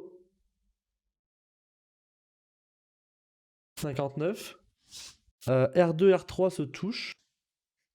Alors pourtant je fais comme ça, on verra après comment sont placés les composants, on essaiera de leur tête de leur refaire. R3 combien il vaut?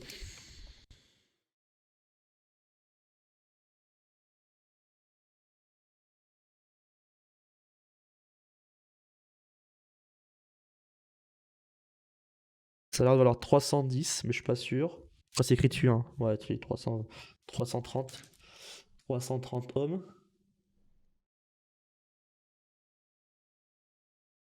330 ohms. On a ensuite. Donc là, donc le point de vue est relié à quoi? C'est relié à quelque chose?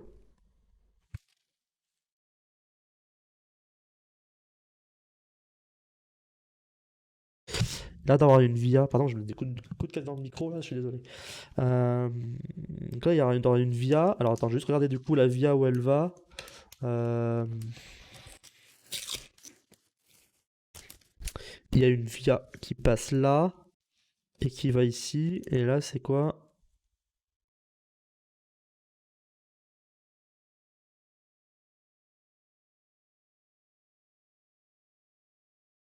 Ça a l'air d'être sous le composant en fait. Ouais. Ça a l'air d'être sous là ici. Donc on va voir sur quelle pin ça touche. Donc en gros, on a une VIA. Alors, je peux pas sa caméra a bougé, vous voyez plus trop. Donc on a une via qui passe entre les deux composants là. Là il y a une via. Et elle passe sous le composant. Sous là ici. Donc faut voir sur quelle pile après elle tombe, hein. Donc on va essayer de regarder ça. Donc ça non c'est VCC.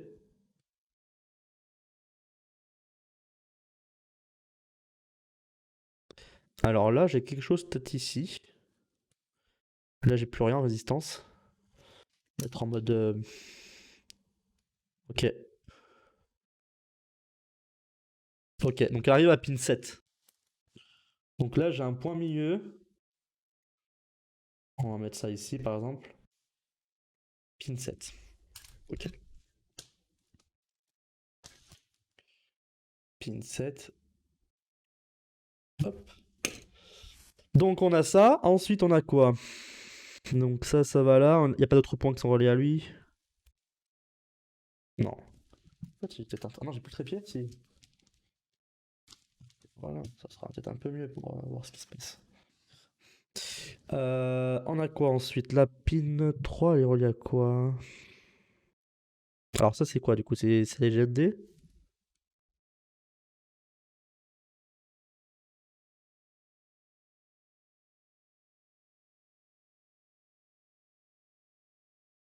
Ah, ici, donc R3 là, est relié à VCC. Ok. Donc là, on avance doucement. Donc ça, c'est relié... Alors pas à VCC, mais à... En fait, on va peut-être mettre ici un point, là, peut-être un potentiel. On va appeler... Bon, VDD. Faut différencier les deux, parce que tu vois, il y a le disop qui change. Donc là, on a ici VDD. Ok. Donc R2 est relié à ça. Ok. Est-ce que sinon c'est relié ça aussi à GND ou pas? Non. Non. Ça n'a pas l'air. R4. Alors R4, on va voir à quoi c'est relié.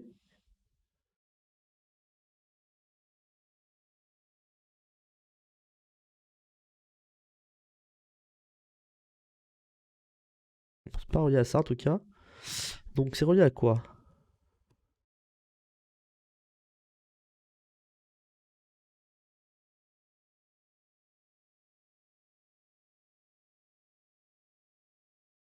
Relié à quoi?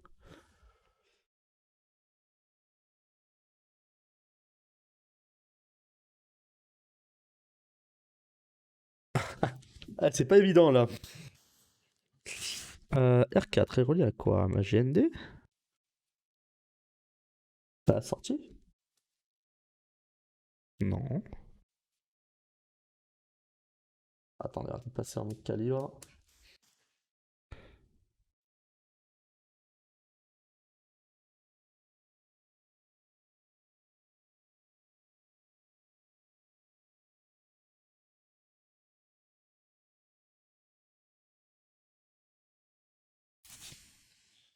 Ouais, vraiment, vivement que je change aussi mon multimètre là, ça va pas ça, hein. J'ai un multimètre qui est pourri là, sur mes top budget là, ça va pas. C'est vraiment de la merde. Putain, j'arrive même pas à mesurer quoi, la résistance. C'est fou.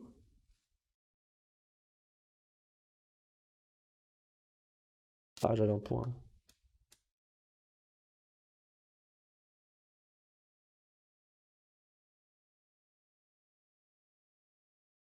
Y a pas de sponsor électronique? Bah non, pas tout de suite, je pense pas, hein. Je pense pas, et c'est pas forcément la priorité. Non, non, non, non. Non, non, non. Après, bon, si jamais il y a des pros qui sont dans le milieu, ouais, pourquoi pas, hein, moi je suis preneur, je suis intéressé. Mais non, j'ai pas clairement pas l'audience pour l'instant. Et puis même, on va pas non plus le mettre pour ça. Ça reste pour l'instant du loisir, pas du loisir, mais j'en fais. Là, ça reste du loisir, donc c'est pas grave.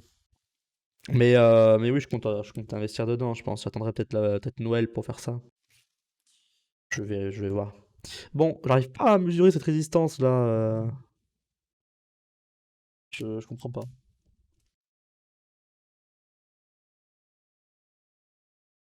Je comprends pas. Et surtout où elle va quoi. En fait, elle est reliée à ce plan là. Et ce plan, je sais pas ce que c'est ce plan.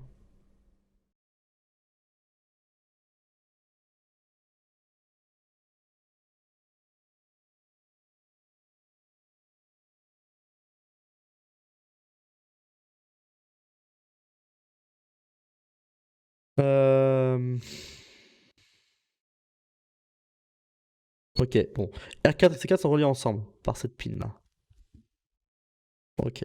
Bon, déjà, on a un truc, je le mets là pour l'instant, mais on a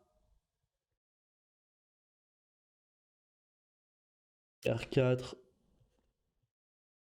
avec C4. C4 là, ça va où ça?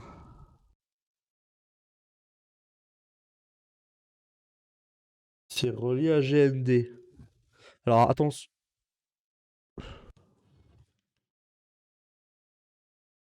c'est relié à GND. Bon, c'est inversé du coup, bon, on verra après pour en faire bien. Ça, c'est relié à GND. Y a rien? Bizarre cette résistance. Ouais, non, mais en fait, je pense que c'est tout mes points de test qui sont pourris, hein. Franchement, elles sont nulles. Elles sont nulles, donc faut juste que je retrouve bon, faut que j'arrive à retrouver mes petits, mais clairement, il est pourri, ma son. Alors, après, on voit que là, il y a une via. Donc, en gros, je pense que ce point-là et la via, ils sont reliés ensemble. Mais reliés à quoi? On va voir ça. On a peut-être pas vu. Donc, c'est pas relié à là ici, directement. Ah, c'est relié à T4. Donc là, on a un point qui va à un truc qui s'appelle T4. Alors, je pense que c'est une diode, hein, le T4, hein. Je pense que c'est une diode. Mais on va vérifier tout de suite, hein.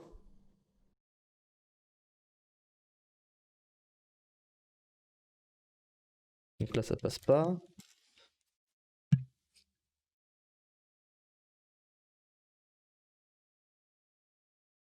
Pas. Quoi ce bordel? Ah, attends, si, en fait, je suis en mode diode, donc du coup, c'est une tension de. Oui, ok. Donc 638 millivolts. Donc oui, c'est bien une diode. Donc ça, c'est une diode. Ok. Ils l'ont appelé T4. Alors, c'est bizarre qu'on appelé T4 une diode, mais ok. Donc l'appeler une diode et attendez, elle est reliée du coup.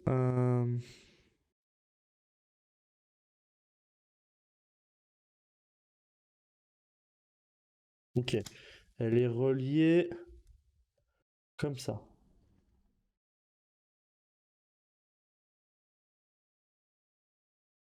Elle est reliée comme ça. Très bien. Donc on avance doucement. Donc T4 est relié à quoi? On viendra après du coup à R4, quoi que si, on va quand même regarder quand même à quoi c'est relié.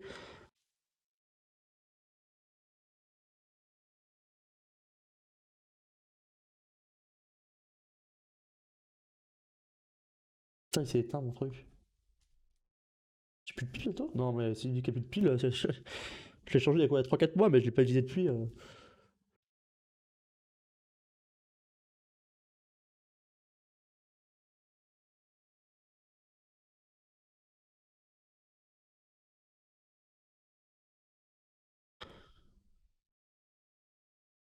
Putain, mais c'est relié à quoi?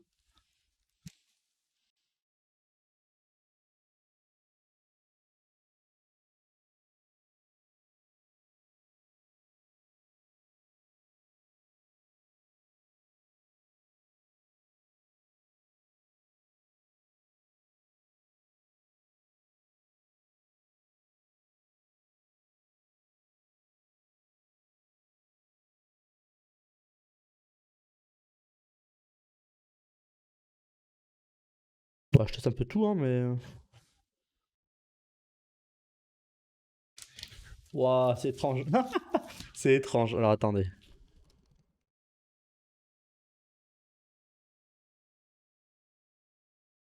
Attends, peut-être remettre le focus. Hop, est-ce que j'ai ça? Propriété, vidéo. Ça, le focus automatique pour l'instant. Non, il veut pas.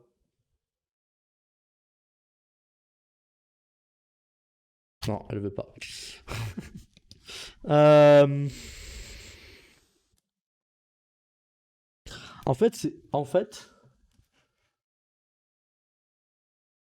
en gros, alors je sais pas si vous voyez, non, vous voyez pas très bien.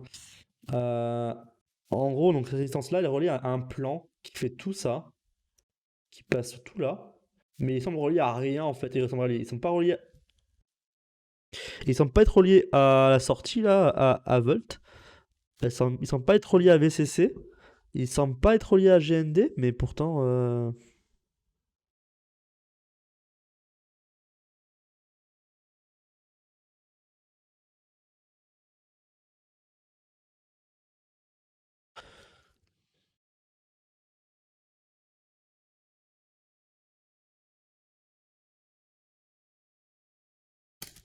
ouais, c'est bizarre. C'est bizarre cette résistance, ouais, je suis d'accord avec vous là. Bon, on laisse de côté pour l'instant, on va continuer pour T4, hein. T4. Donc en gros, T4, je pense d'être relié à R1 parce que en fait là, en gros, on a en gros, un des plans qui, donc je pense le même signal, hein, ce plan, mais ce qui permet du coup de faire une capacité en fait. Quand on aura de l'eau qui sera en contact entre, alors je sais pas si vous voyez pas très bien. En fait, il y a un relief là. Voilà, voilà, voilà, vous voyez le relief. En gros là, il y a une piste qui fait tout le milieu là. D'accord, donc du coup qui est elle reliée à T4 et à R1, je suppose. Et on a une piste qui fait tout le tour aussi, qui est assez épaisse, hein, qui fait tout le tour donc de celle-là. Quand l'eau sera au contact, ou la terre humide sera en contact de d'autres capteurs, on va avoir du coup un effet de peau qui va se créer et du coup une capacité parasite qui va se créer. D'accord.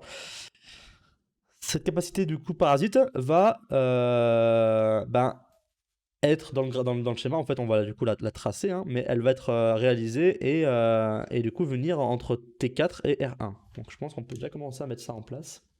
Alors on va voir R1, mais je pense que R1 est relié.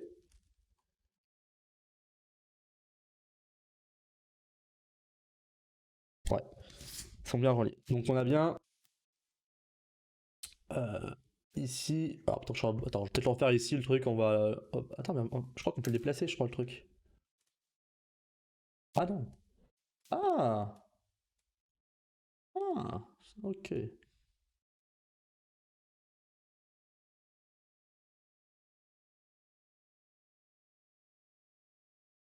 Oh!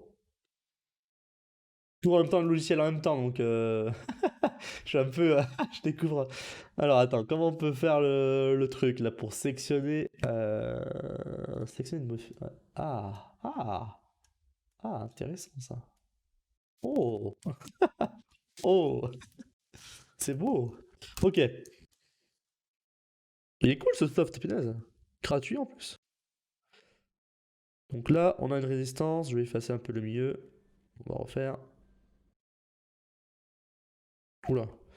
Ok, donc là c'est R1. Et là en fait, on a notre kappa. On va l'appeler CS pour capacité sensor. Et ça c'est elle est créée entre la masse et ce signal là. Donc elle est bien ici, hein. En fait, la capacité, en gros, elle est. Ça marche, Mathias. Bonne soirée à toi. Bon courage pour ton TP, du coup. Donc, ces capacités, elle est là. Ok. On a R1 qui vaut combien? On a R1 qui doit valoir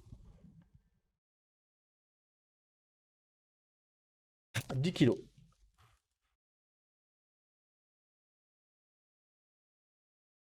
10 kilos. Alors, R1 est relié à quoi maintenant? On va voir où ça va, ça.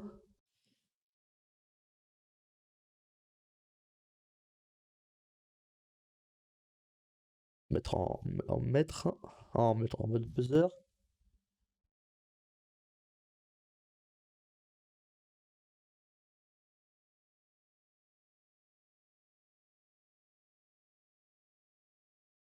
Putain, mais j'arrive à rien. Quoi ce bordel? Ça marche, putain Mathias, non mais avec plaisir, je me remercie, c'est pas, y a pas de souci, hein. C'est avec plaisir. Après, je pense pas finir trop tard ce soir, peut-être vers 23h30, peut-être, maxi, je pense. Demain, j'ai une grosse journée qui m'attend, donc je pourrais pas trop tard au lit. Ah oui, pour info, je travaille en parallèle sur un autre projet, un autre projet. Euh, Ah, ok. R1 est relié à la pin 3 de ce composant-là. Donc là, R1, on va faire un truc comme ça pour l'instant. On va le déplacer. Oula. Donc, je reste pour l'info. Ok. Ah, je reste pour l'info. Donc, je travaille pour donc, sur un autre projet. Alors, je ne pense pas que je vais le streamer en permanence. Mais je ferai peut-être des petites sessions par-ci par-là de temps en temps l'avancer avec vous. Ce projet-là, c'est quoi en fait? Je suis en train de travailler sur un data logger. Un data logger. Donc, déjà, qu'est-ce qu'un data logger? Un data logger, c'est un système, un dispositif qui permet d'acquérir de la donnée pour des voilà ouais, pour mesurer des choses. Donc l'idée c'est quoi? C'est que donc si jamais il y a un client a besoin de pouvoir je sais pas monitorer un comportement d'une machine, je sais pas, peu importe, mais d'un objet dans son environnement, on a besoin de souvent d'avoir des relevés un peu de terrain pour voir comment il fonctionne et du coup avec ça pouvoir prédire du coup des défaillances ou des cas de fonctionnement, ce genre de choses avec des réseaux de neurones, ce genre de choses.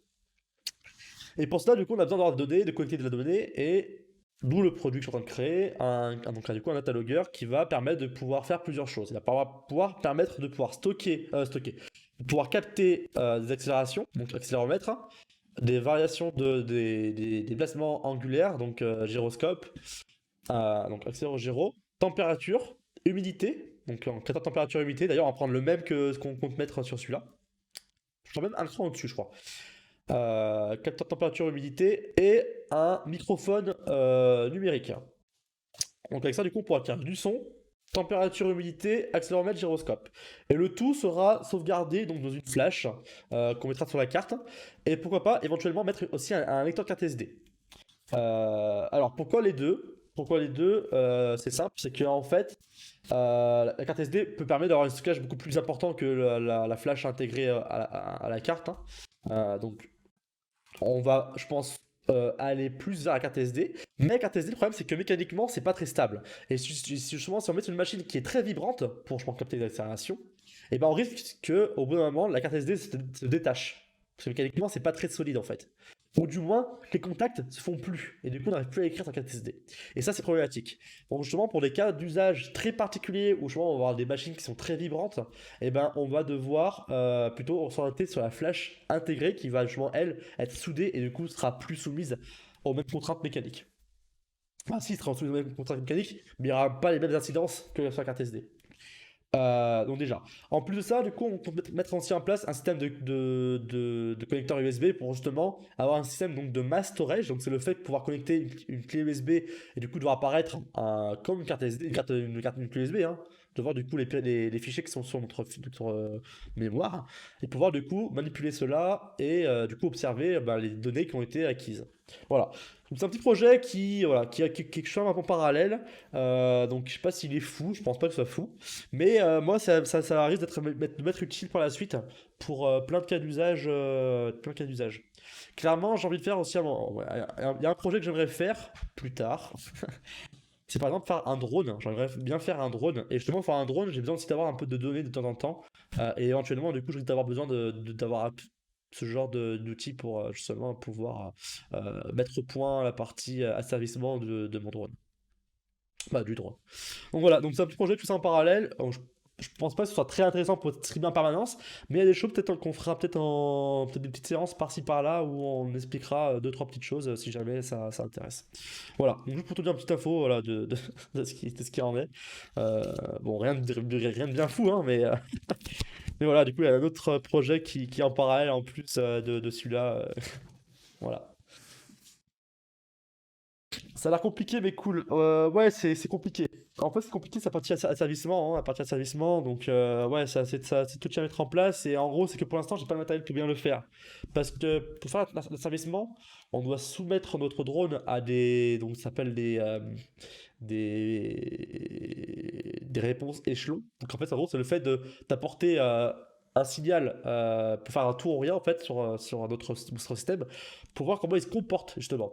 Et du coup, de pouvoir en fonction de, coup, de ton comportement, ajuster pour que justement il soit asservi et du coup se stabilise.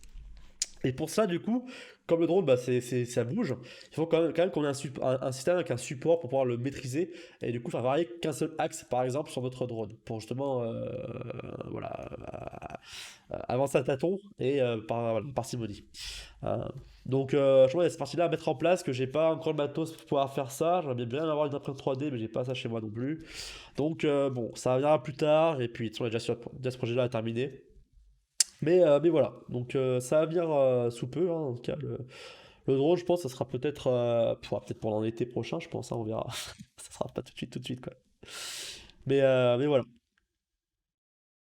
un petit peu le truc du quoi, le pourquoi du commun pour l'autre projet, du coup, donc je fais ça à côté en parallèle, de front. Donc j'espère avoir un hardware assez rapidement pour ça. Justement, l'idée c'est que je ne le fais pas en stream parce que justement j'ai envie d'aller un peu vite pour la partie hardware et faire un peu de soft dessus de temps en temps avec vous, quoi. Donc, euh, donc voilà. Du coup, on était où? Donc, on a ça, on a juste. Attends, il nous manque quoi? On va voir qui on n'a pas fait. En composant, donc on a quoi? On a C1, C2, C5, C6, R12. Bon, U c'est bon. R1, T4, C3, R2, R3, R4, C4. Alors, C4, c'est bon, c'est fait. Hop, c'est fait. R3, R3, il est là. C'est câblé. R2, c'est câblé. C3, C3, c'est pas câblé. T4, c'est câblé. R1, c'est câblé. R12, c'est câblé. C6, ça, c'est bon. Donc, il manque C3, R4, à comprendre à qui il est. Et pareil, là, il manque aussi 3 pins aussi, hein, non, il manque 2 pins aussi côté de lui à regarder. On va peut-être voir aussi d'avoir les pins qui lui manquent. Parce que c'est une bonne chose. Donc, CTRL H. Donc il me manque la pin 1, 1 et 6, hein. C'est quoi ça? Bah, attends, on va voir. Non, du coup c'était bien une ça. GND là bas c'est une. Ok, donc il manque pas une, il manque Thresh 6 et 5. 6.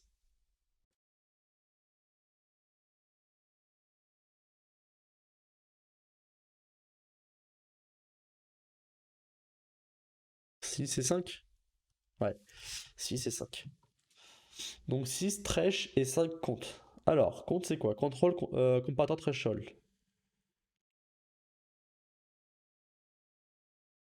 Alors, je pense que c'était peut-être une kappa qui était là. Vous regardez. Et 6 threshold, end of timing input threshold. Ok, bon, on va regarder ça. On va regarder ça. Alors, on reprend notre petite sonde. Donc, la partie. C'est une galère, hein. La 5, donc c'est celle-là. Elle est reliée à quoi?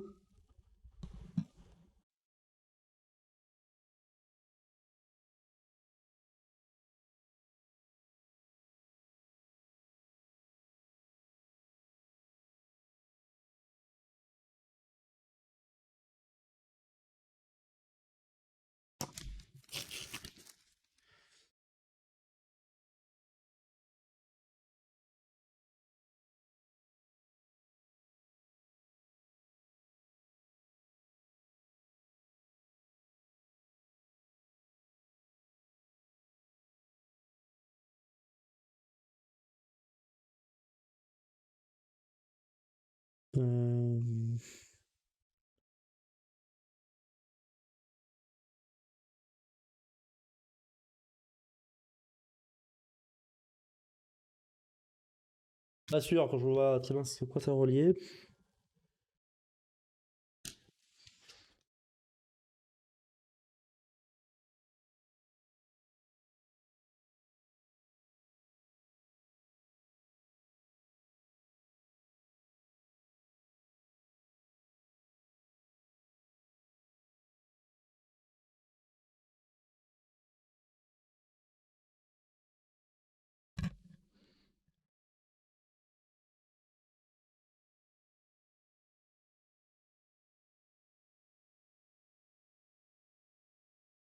Ok. La 6 est reliée à notre kappa C3. Ok. Donc 6. Ah oui. Donc là.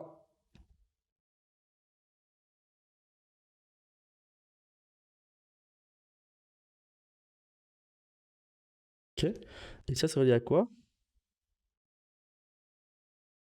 À la masse. Ok. Et j'ai l'impression que la pin 5, elle est flottante en fait, mais je suis pas sûr. La pin 5, elle est flottante? Alors attends, on va voir un peu le schéma, la datasheet du coup. Pin 5, compte.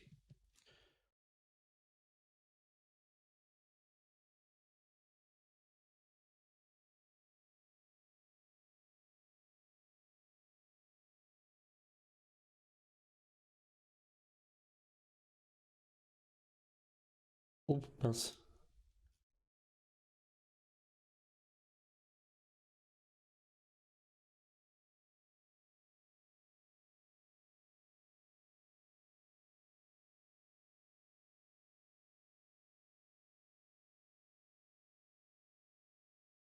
J'ai l'impression qu'elle est flottante. Ah ouais, open. Alors attends, nous on est en quoi? Ouais, c'est pour faire ça. Donc là, elle est flottante, hein. Ok. Donc la pin 5, elle est flottante. Et du coup, il nous manque juste. Alors juste. R4. Alors attends, C3, du coup, on l'a trouvé. Hop. Il nous manque R4. Donc R4, je ne sais pas à quoi il est relié, hein.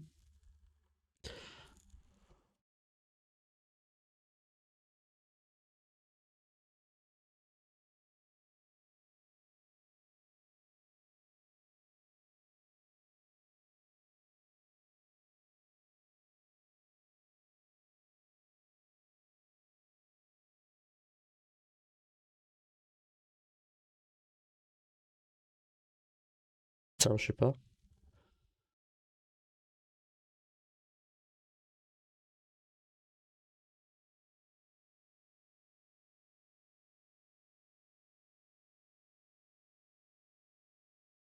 Alors, tu sais quoi?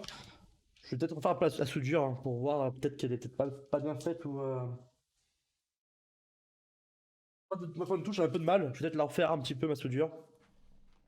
On va essayer de la refaire vite fait. Vite fait, mais où? Allez.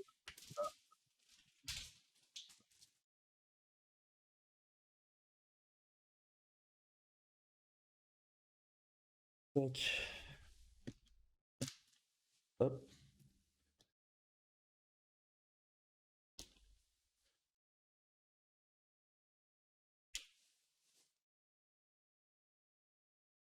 Alors, le fer chauffe. On va essayer de la refaire un petit peu cette soudure quand même parce que bon, elle galère. Pardon.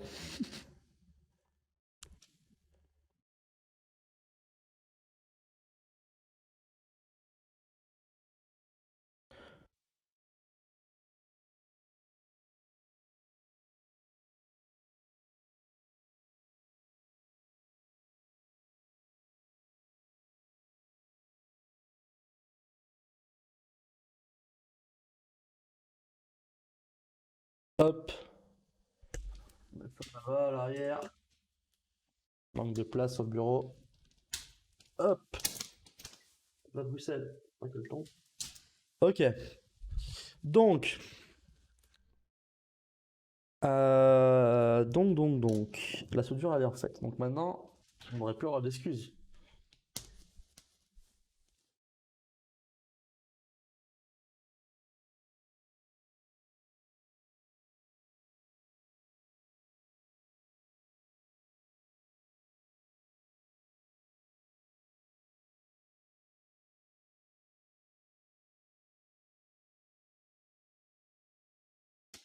Putain, je sais pas où elle va cette résistance. Mais vraiment quoi.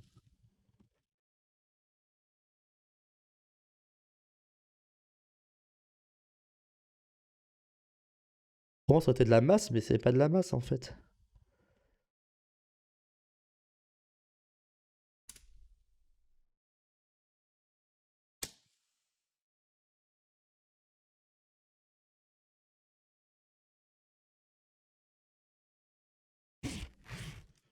Quoi ce bordel?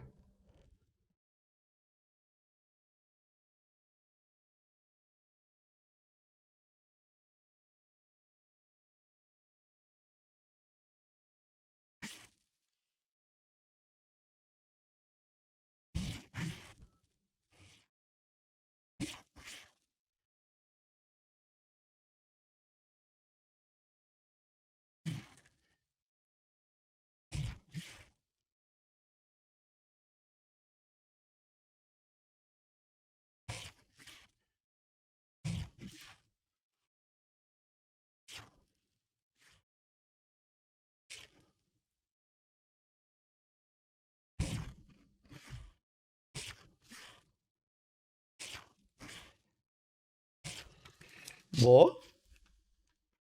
Très bizarre hein, cette résistance là. Je ne sais pas.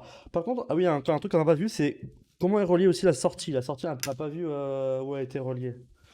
Euh,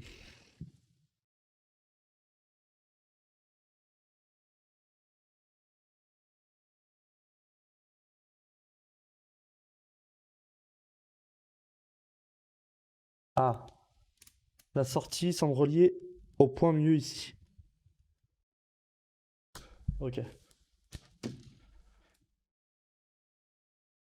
Donc là, je suis où? Je suis ici. Donc là, on a la sortie. Ok. En fait, ça ressemble. En fait, bon, si on met ça droit, ça ressemble un peu à un détecteur de pics, ça, hein, le pic détector. Donc là, je pense que c'est censé être relié à GND ici, mais je comprends pas pourquoi ça l'est pas, ou du moins.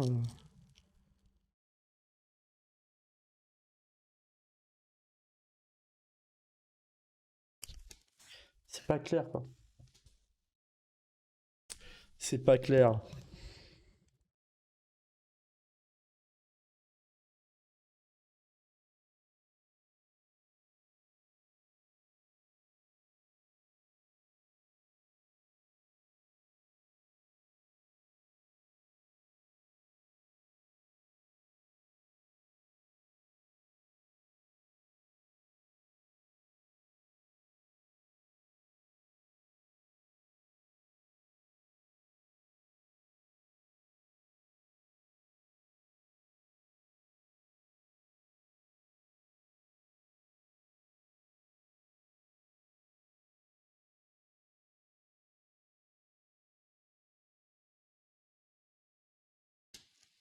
Je sais pas ce qui se passe là, c'est très étrange, ça, hein. Très très étrange.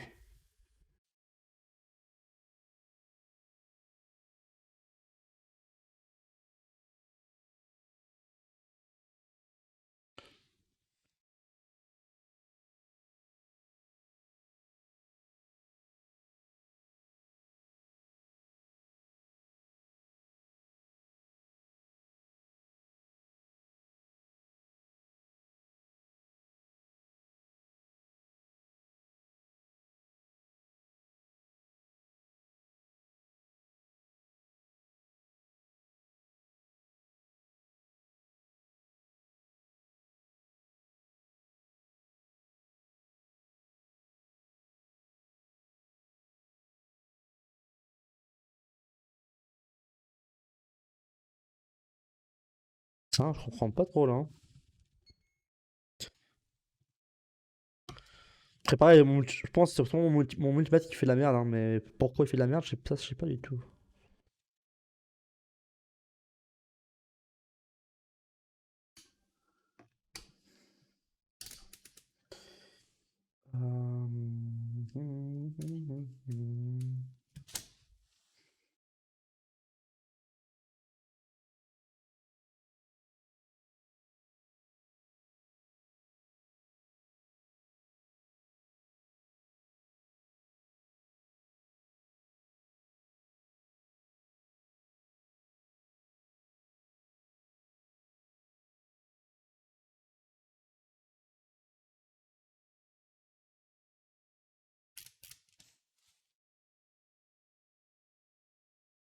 Putain, mais c'est ouf.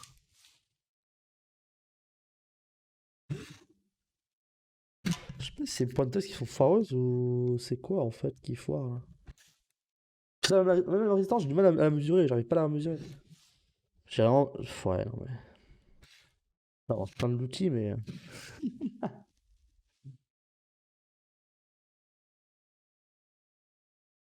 Bon, pour moi, c'est relié à GND, hein. Je vois pas comment ça peut être relié autrement en fait.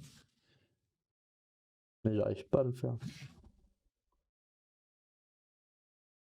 Et puis, au vu du schéma, c'est censé être un pic, c'est pour faire un pic détector. Donc, en gros, l'idée de ce schéma, c'est que là, du coup, donc là, je pense que c'est le out hein, de lui. Et là, je pense qu'on est en mode donc, instable. Donc, du coup, en gros, ici, on génère un créneau, hein.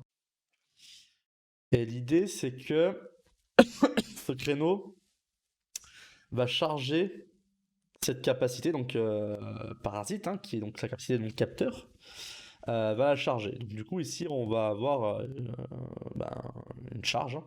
Et on va du coup mesurer, on va essayer, écréter cette, pas écréter, mais en fait, on va garder le point le plus haut de la charge et le stocker donc, du coup à travers ce montage là, et pouvoir du coup le lire en sortie. Euh, Normalement, le montage de du pi détector, c'est censé être un truc comme ça. Tac, tac, et là, c'est GND. Et là, on a pas ça, du coup. Genre, pour ça en mieux, normalement, c'est censé être ça.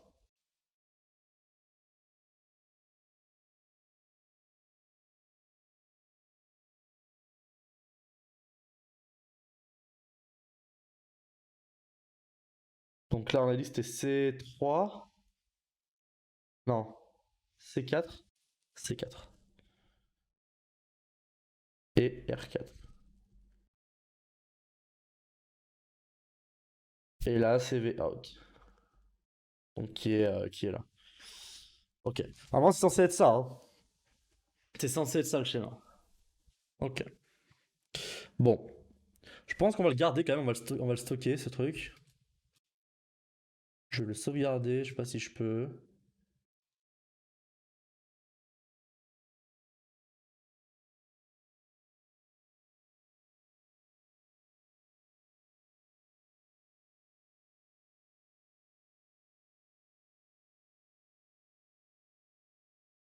Ah, on va faire ça aussi. Ah, ok, intéressant. Bah, comment on sauvegarde du coup?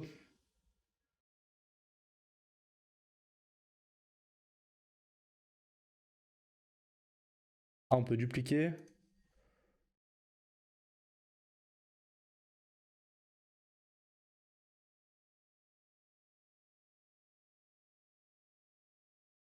Ah, ok, en fait, ok, ça marche comme ça en fait. Très bien. Ok, bon. Donc là, on est pas mal. C'est 11 h. Ah, je pense pas que je vais continuer plus, je pense, ce soir. Je voulais peut-être tester avec l'Arduino et voir comment il fonctionne ou pas, mais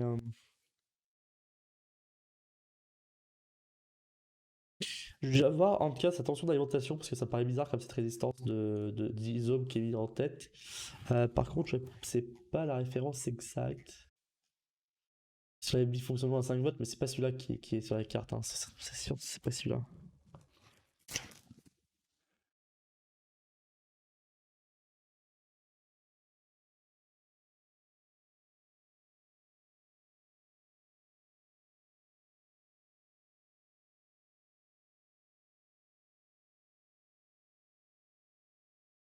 Je lis NXN.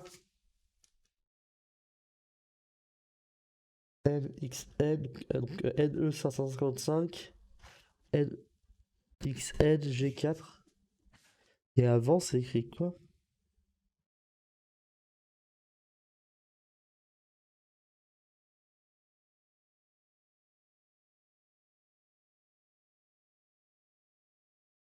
87M? C'est bizarre ça. Alors, fais voir toutes les références possibles. Euh,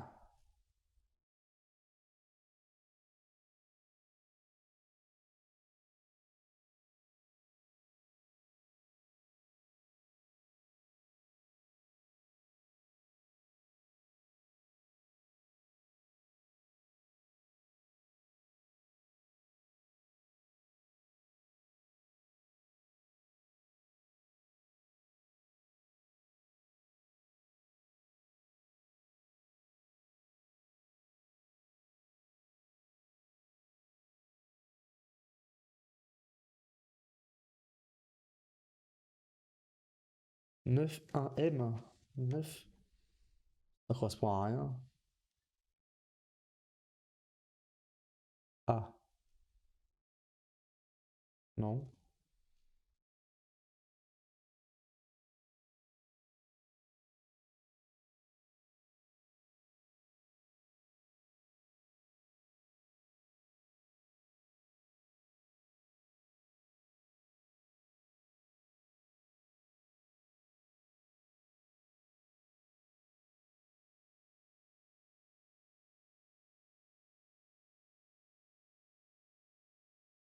Je sais pas. Putain, j'ai un petit doute sur.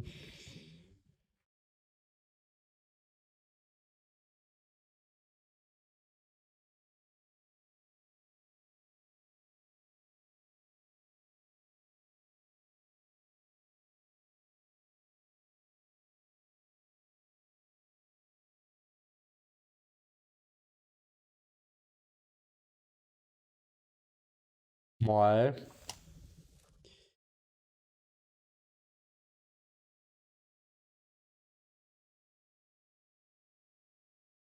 On va prendre la vidéo exprès pour ça quand même. J'ai pas de loupe, j'ai rien. Putain, c'est chiant. J'ai pas de loupe.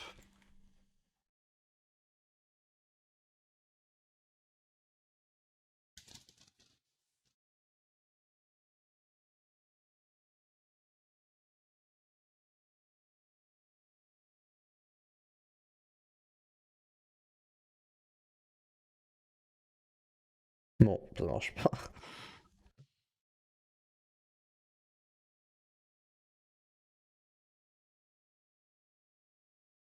Non, ça marche pas. MacGyver avec la l'overdo, ça marche pas pour regarder ce qu'il y a dessus. Euh... Ah! Plus de batterie là. Le Simon. Il a plus de batterie le Simon. Regardez. Il n'arrive pas à démarrer. Enfin, je le recharge. Ok. Bon, bah c'est cool. Bah c'est cool, je voulais voir en fait. En vrai, ça faisait quasiment 15 heures de fonctionnement qui tourne et j'avais. Bah, 15 heures. Ouais, 3-4 streams où il tournait à Jeune 4. Oh, il tourne. Sans recharger, donc je voulais voir un petit peu. C'est bien, quoi.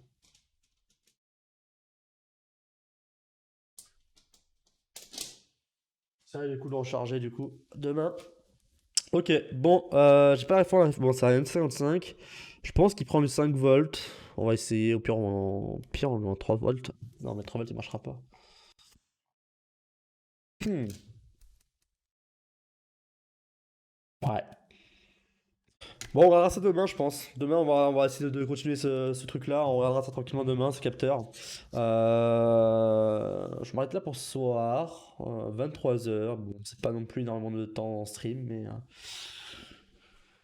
mais bon, ça permettra voilà, de poser pour arriver demain en forme. Demain, on continuera du coup ce capteur-là. On va essayer de regarder un petit peu ce capteur-là, regarder un petit peu donc le faire fonctionner avec l'Arduino, pour ensuite le saisir sous KiCad en vue de notre carte électronique. De toute façon, on va commencer à concevoir notre carte électronique, hein. Là, on a, si je vous montre un peu le truc, le synoptique, tout le monde est prêt. Il manque plus que lui à terminer. Donc lui, donc c'est lui, hein, qu'on va retranscrire. Mais tout le monde est présent et il n'y a plus qu'à faire notre PCB, hein. Donc on va commencer ça demain, je pense. Il faudrait qu'on commence ça demain. Donc demain, on termine. En gros, on teste rapidement celui-là. On va le tester, hein. Je suis resté du coup. Ah merde. Bah, du coup, c'est moi qui va y aller, hein. C'est moi qui vais m'en aller, du coup. Non, mais du coup, demain, on lancera on démarrera la carte. Je vais essayer de regarder demain si j'arrive à récupérer l'info du pros, je crois, du l'IC pour être sûr. Euh, Parce que en fait, j'ai l'impression que lui, c'était en 3 volts 3, mais bon. Je suis pas sûr, quoi. Je suis pas sûr. Donc voilà, du coup, voilà, demain on fait ça, on se garde ça sur le coude. Et puis voilà. Et puis voilà. Alors, je regarde un truc. Euh, Tac. Alors, est-ce que j'ai. Alors. On va voir si on peut pas faire peut-être un petit raid éventuellement. Je sais pas s'il y en a qui font de l'électronique. Non. Ah si, il y a Virtual Labs au pire. Au pire, non, ok, très bien. Bon, on va faire un petit raid chez Virtual Labs du coup. Donc c'est quelqu'un, je regardais un petit peu récemment, c'est quelqu'un qui fait pas mal de sécurité dans l'embarqué. Donc il y a pas mal de cartes, voilà, de SDR, donc la partie radio logicielle, ce genre de choses. Donc c'est vachement intéressant. Donc voilà, on va essayer donc on va aller le voir. Et sinon, je vous souhaite du coup tous une bonne soirée. On se retrouve du coup demain, 21h pour la suite donc de notre projet. Et puis sur ce, portez-vous bien et puis à la prochaine. Ciao, ciao.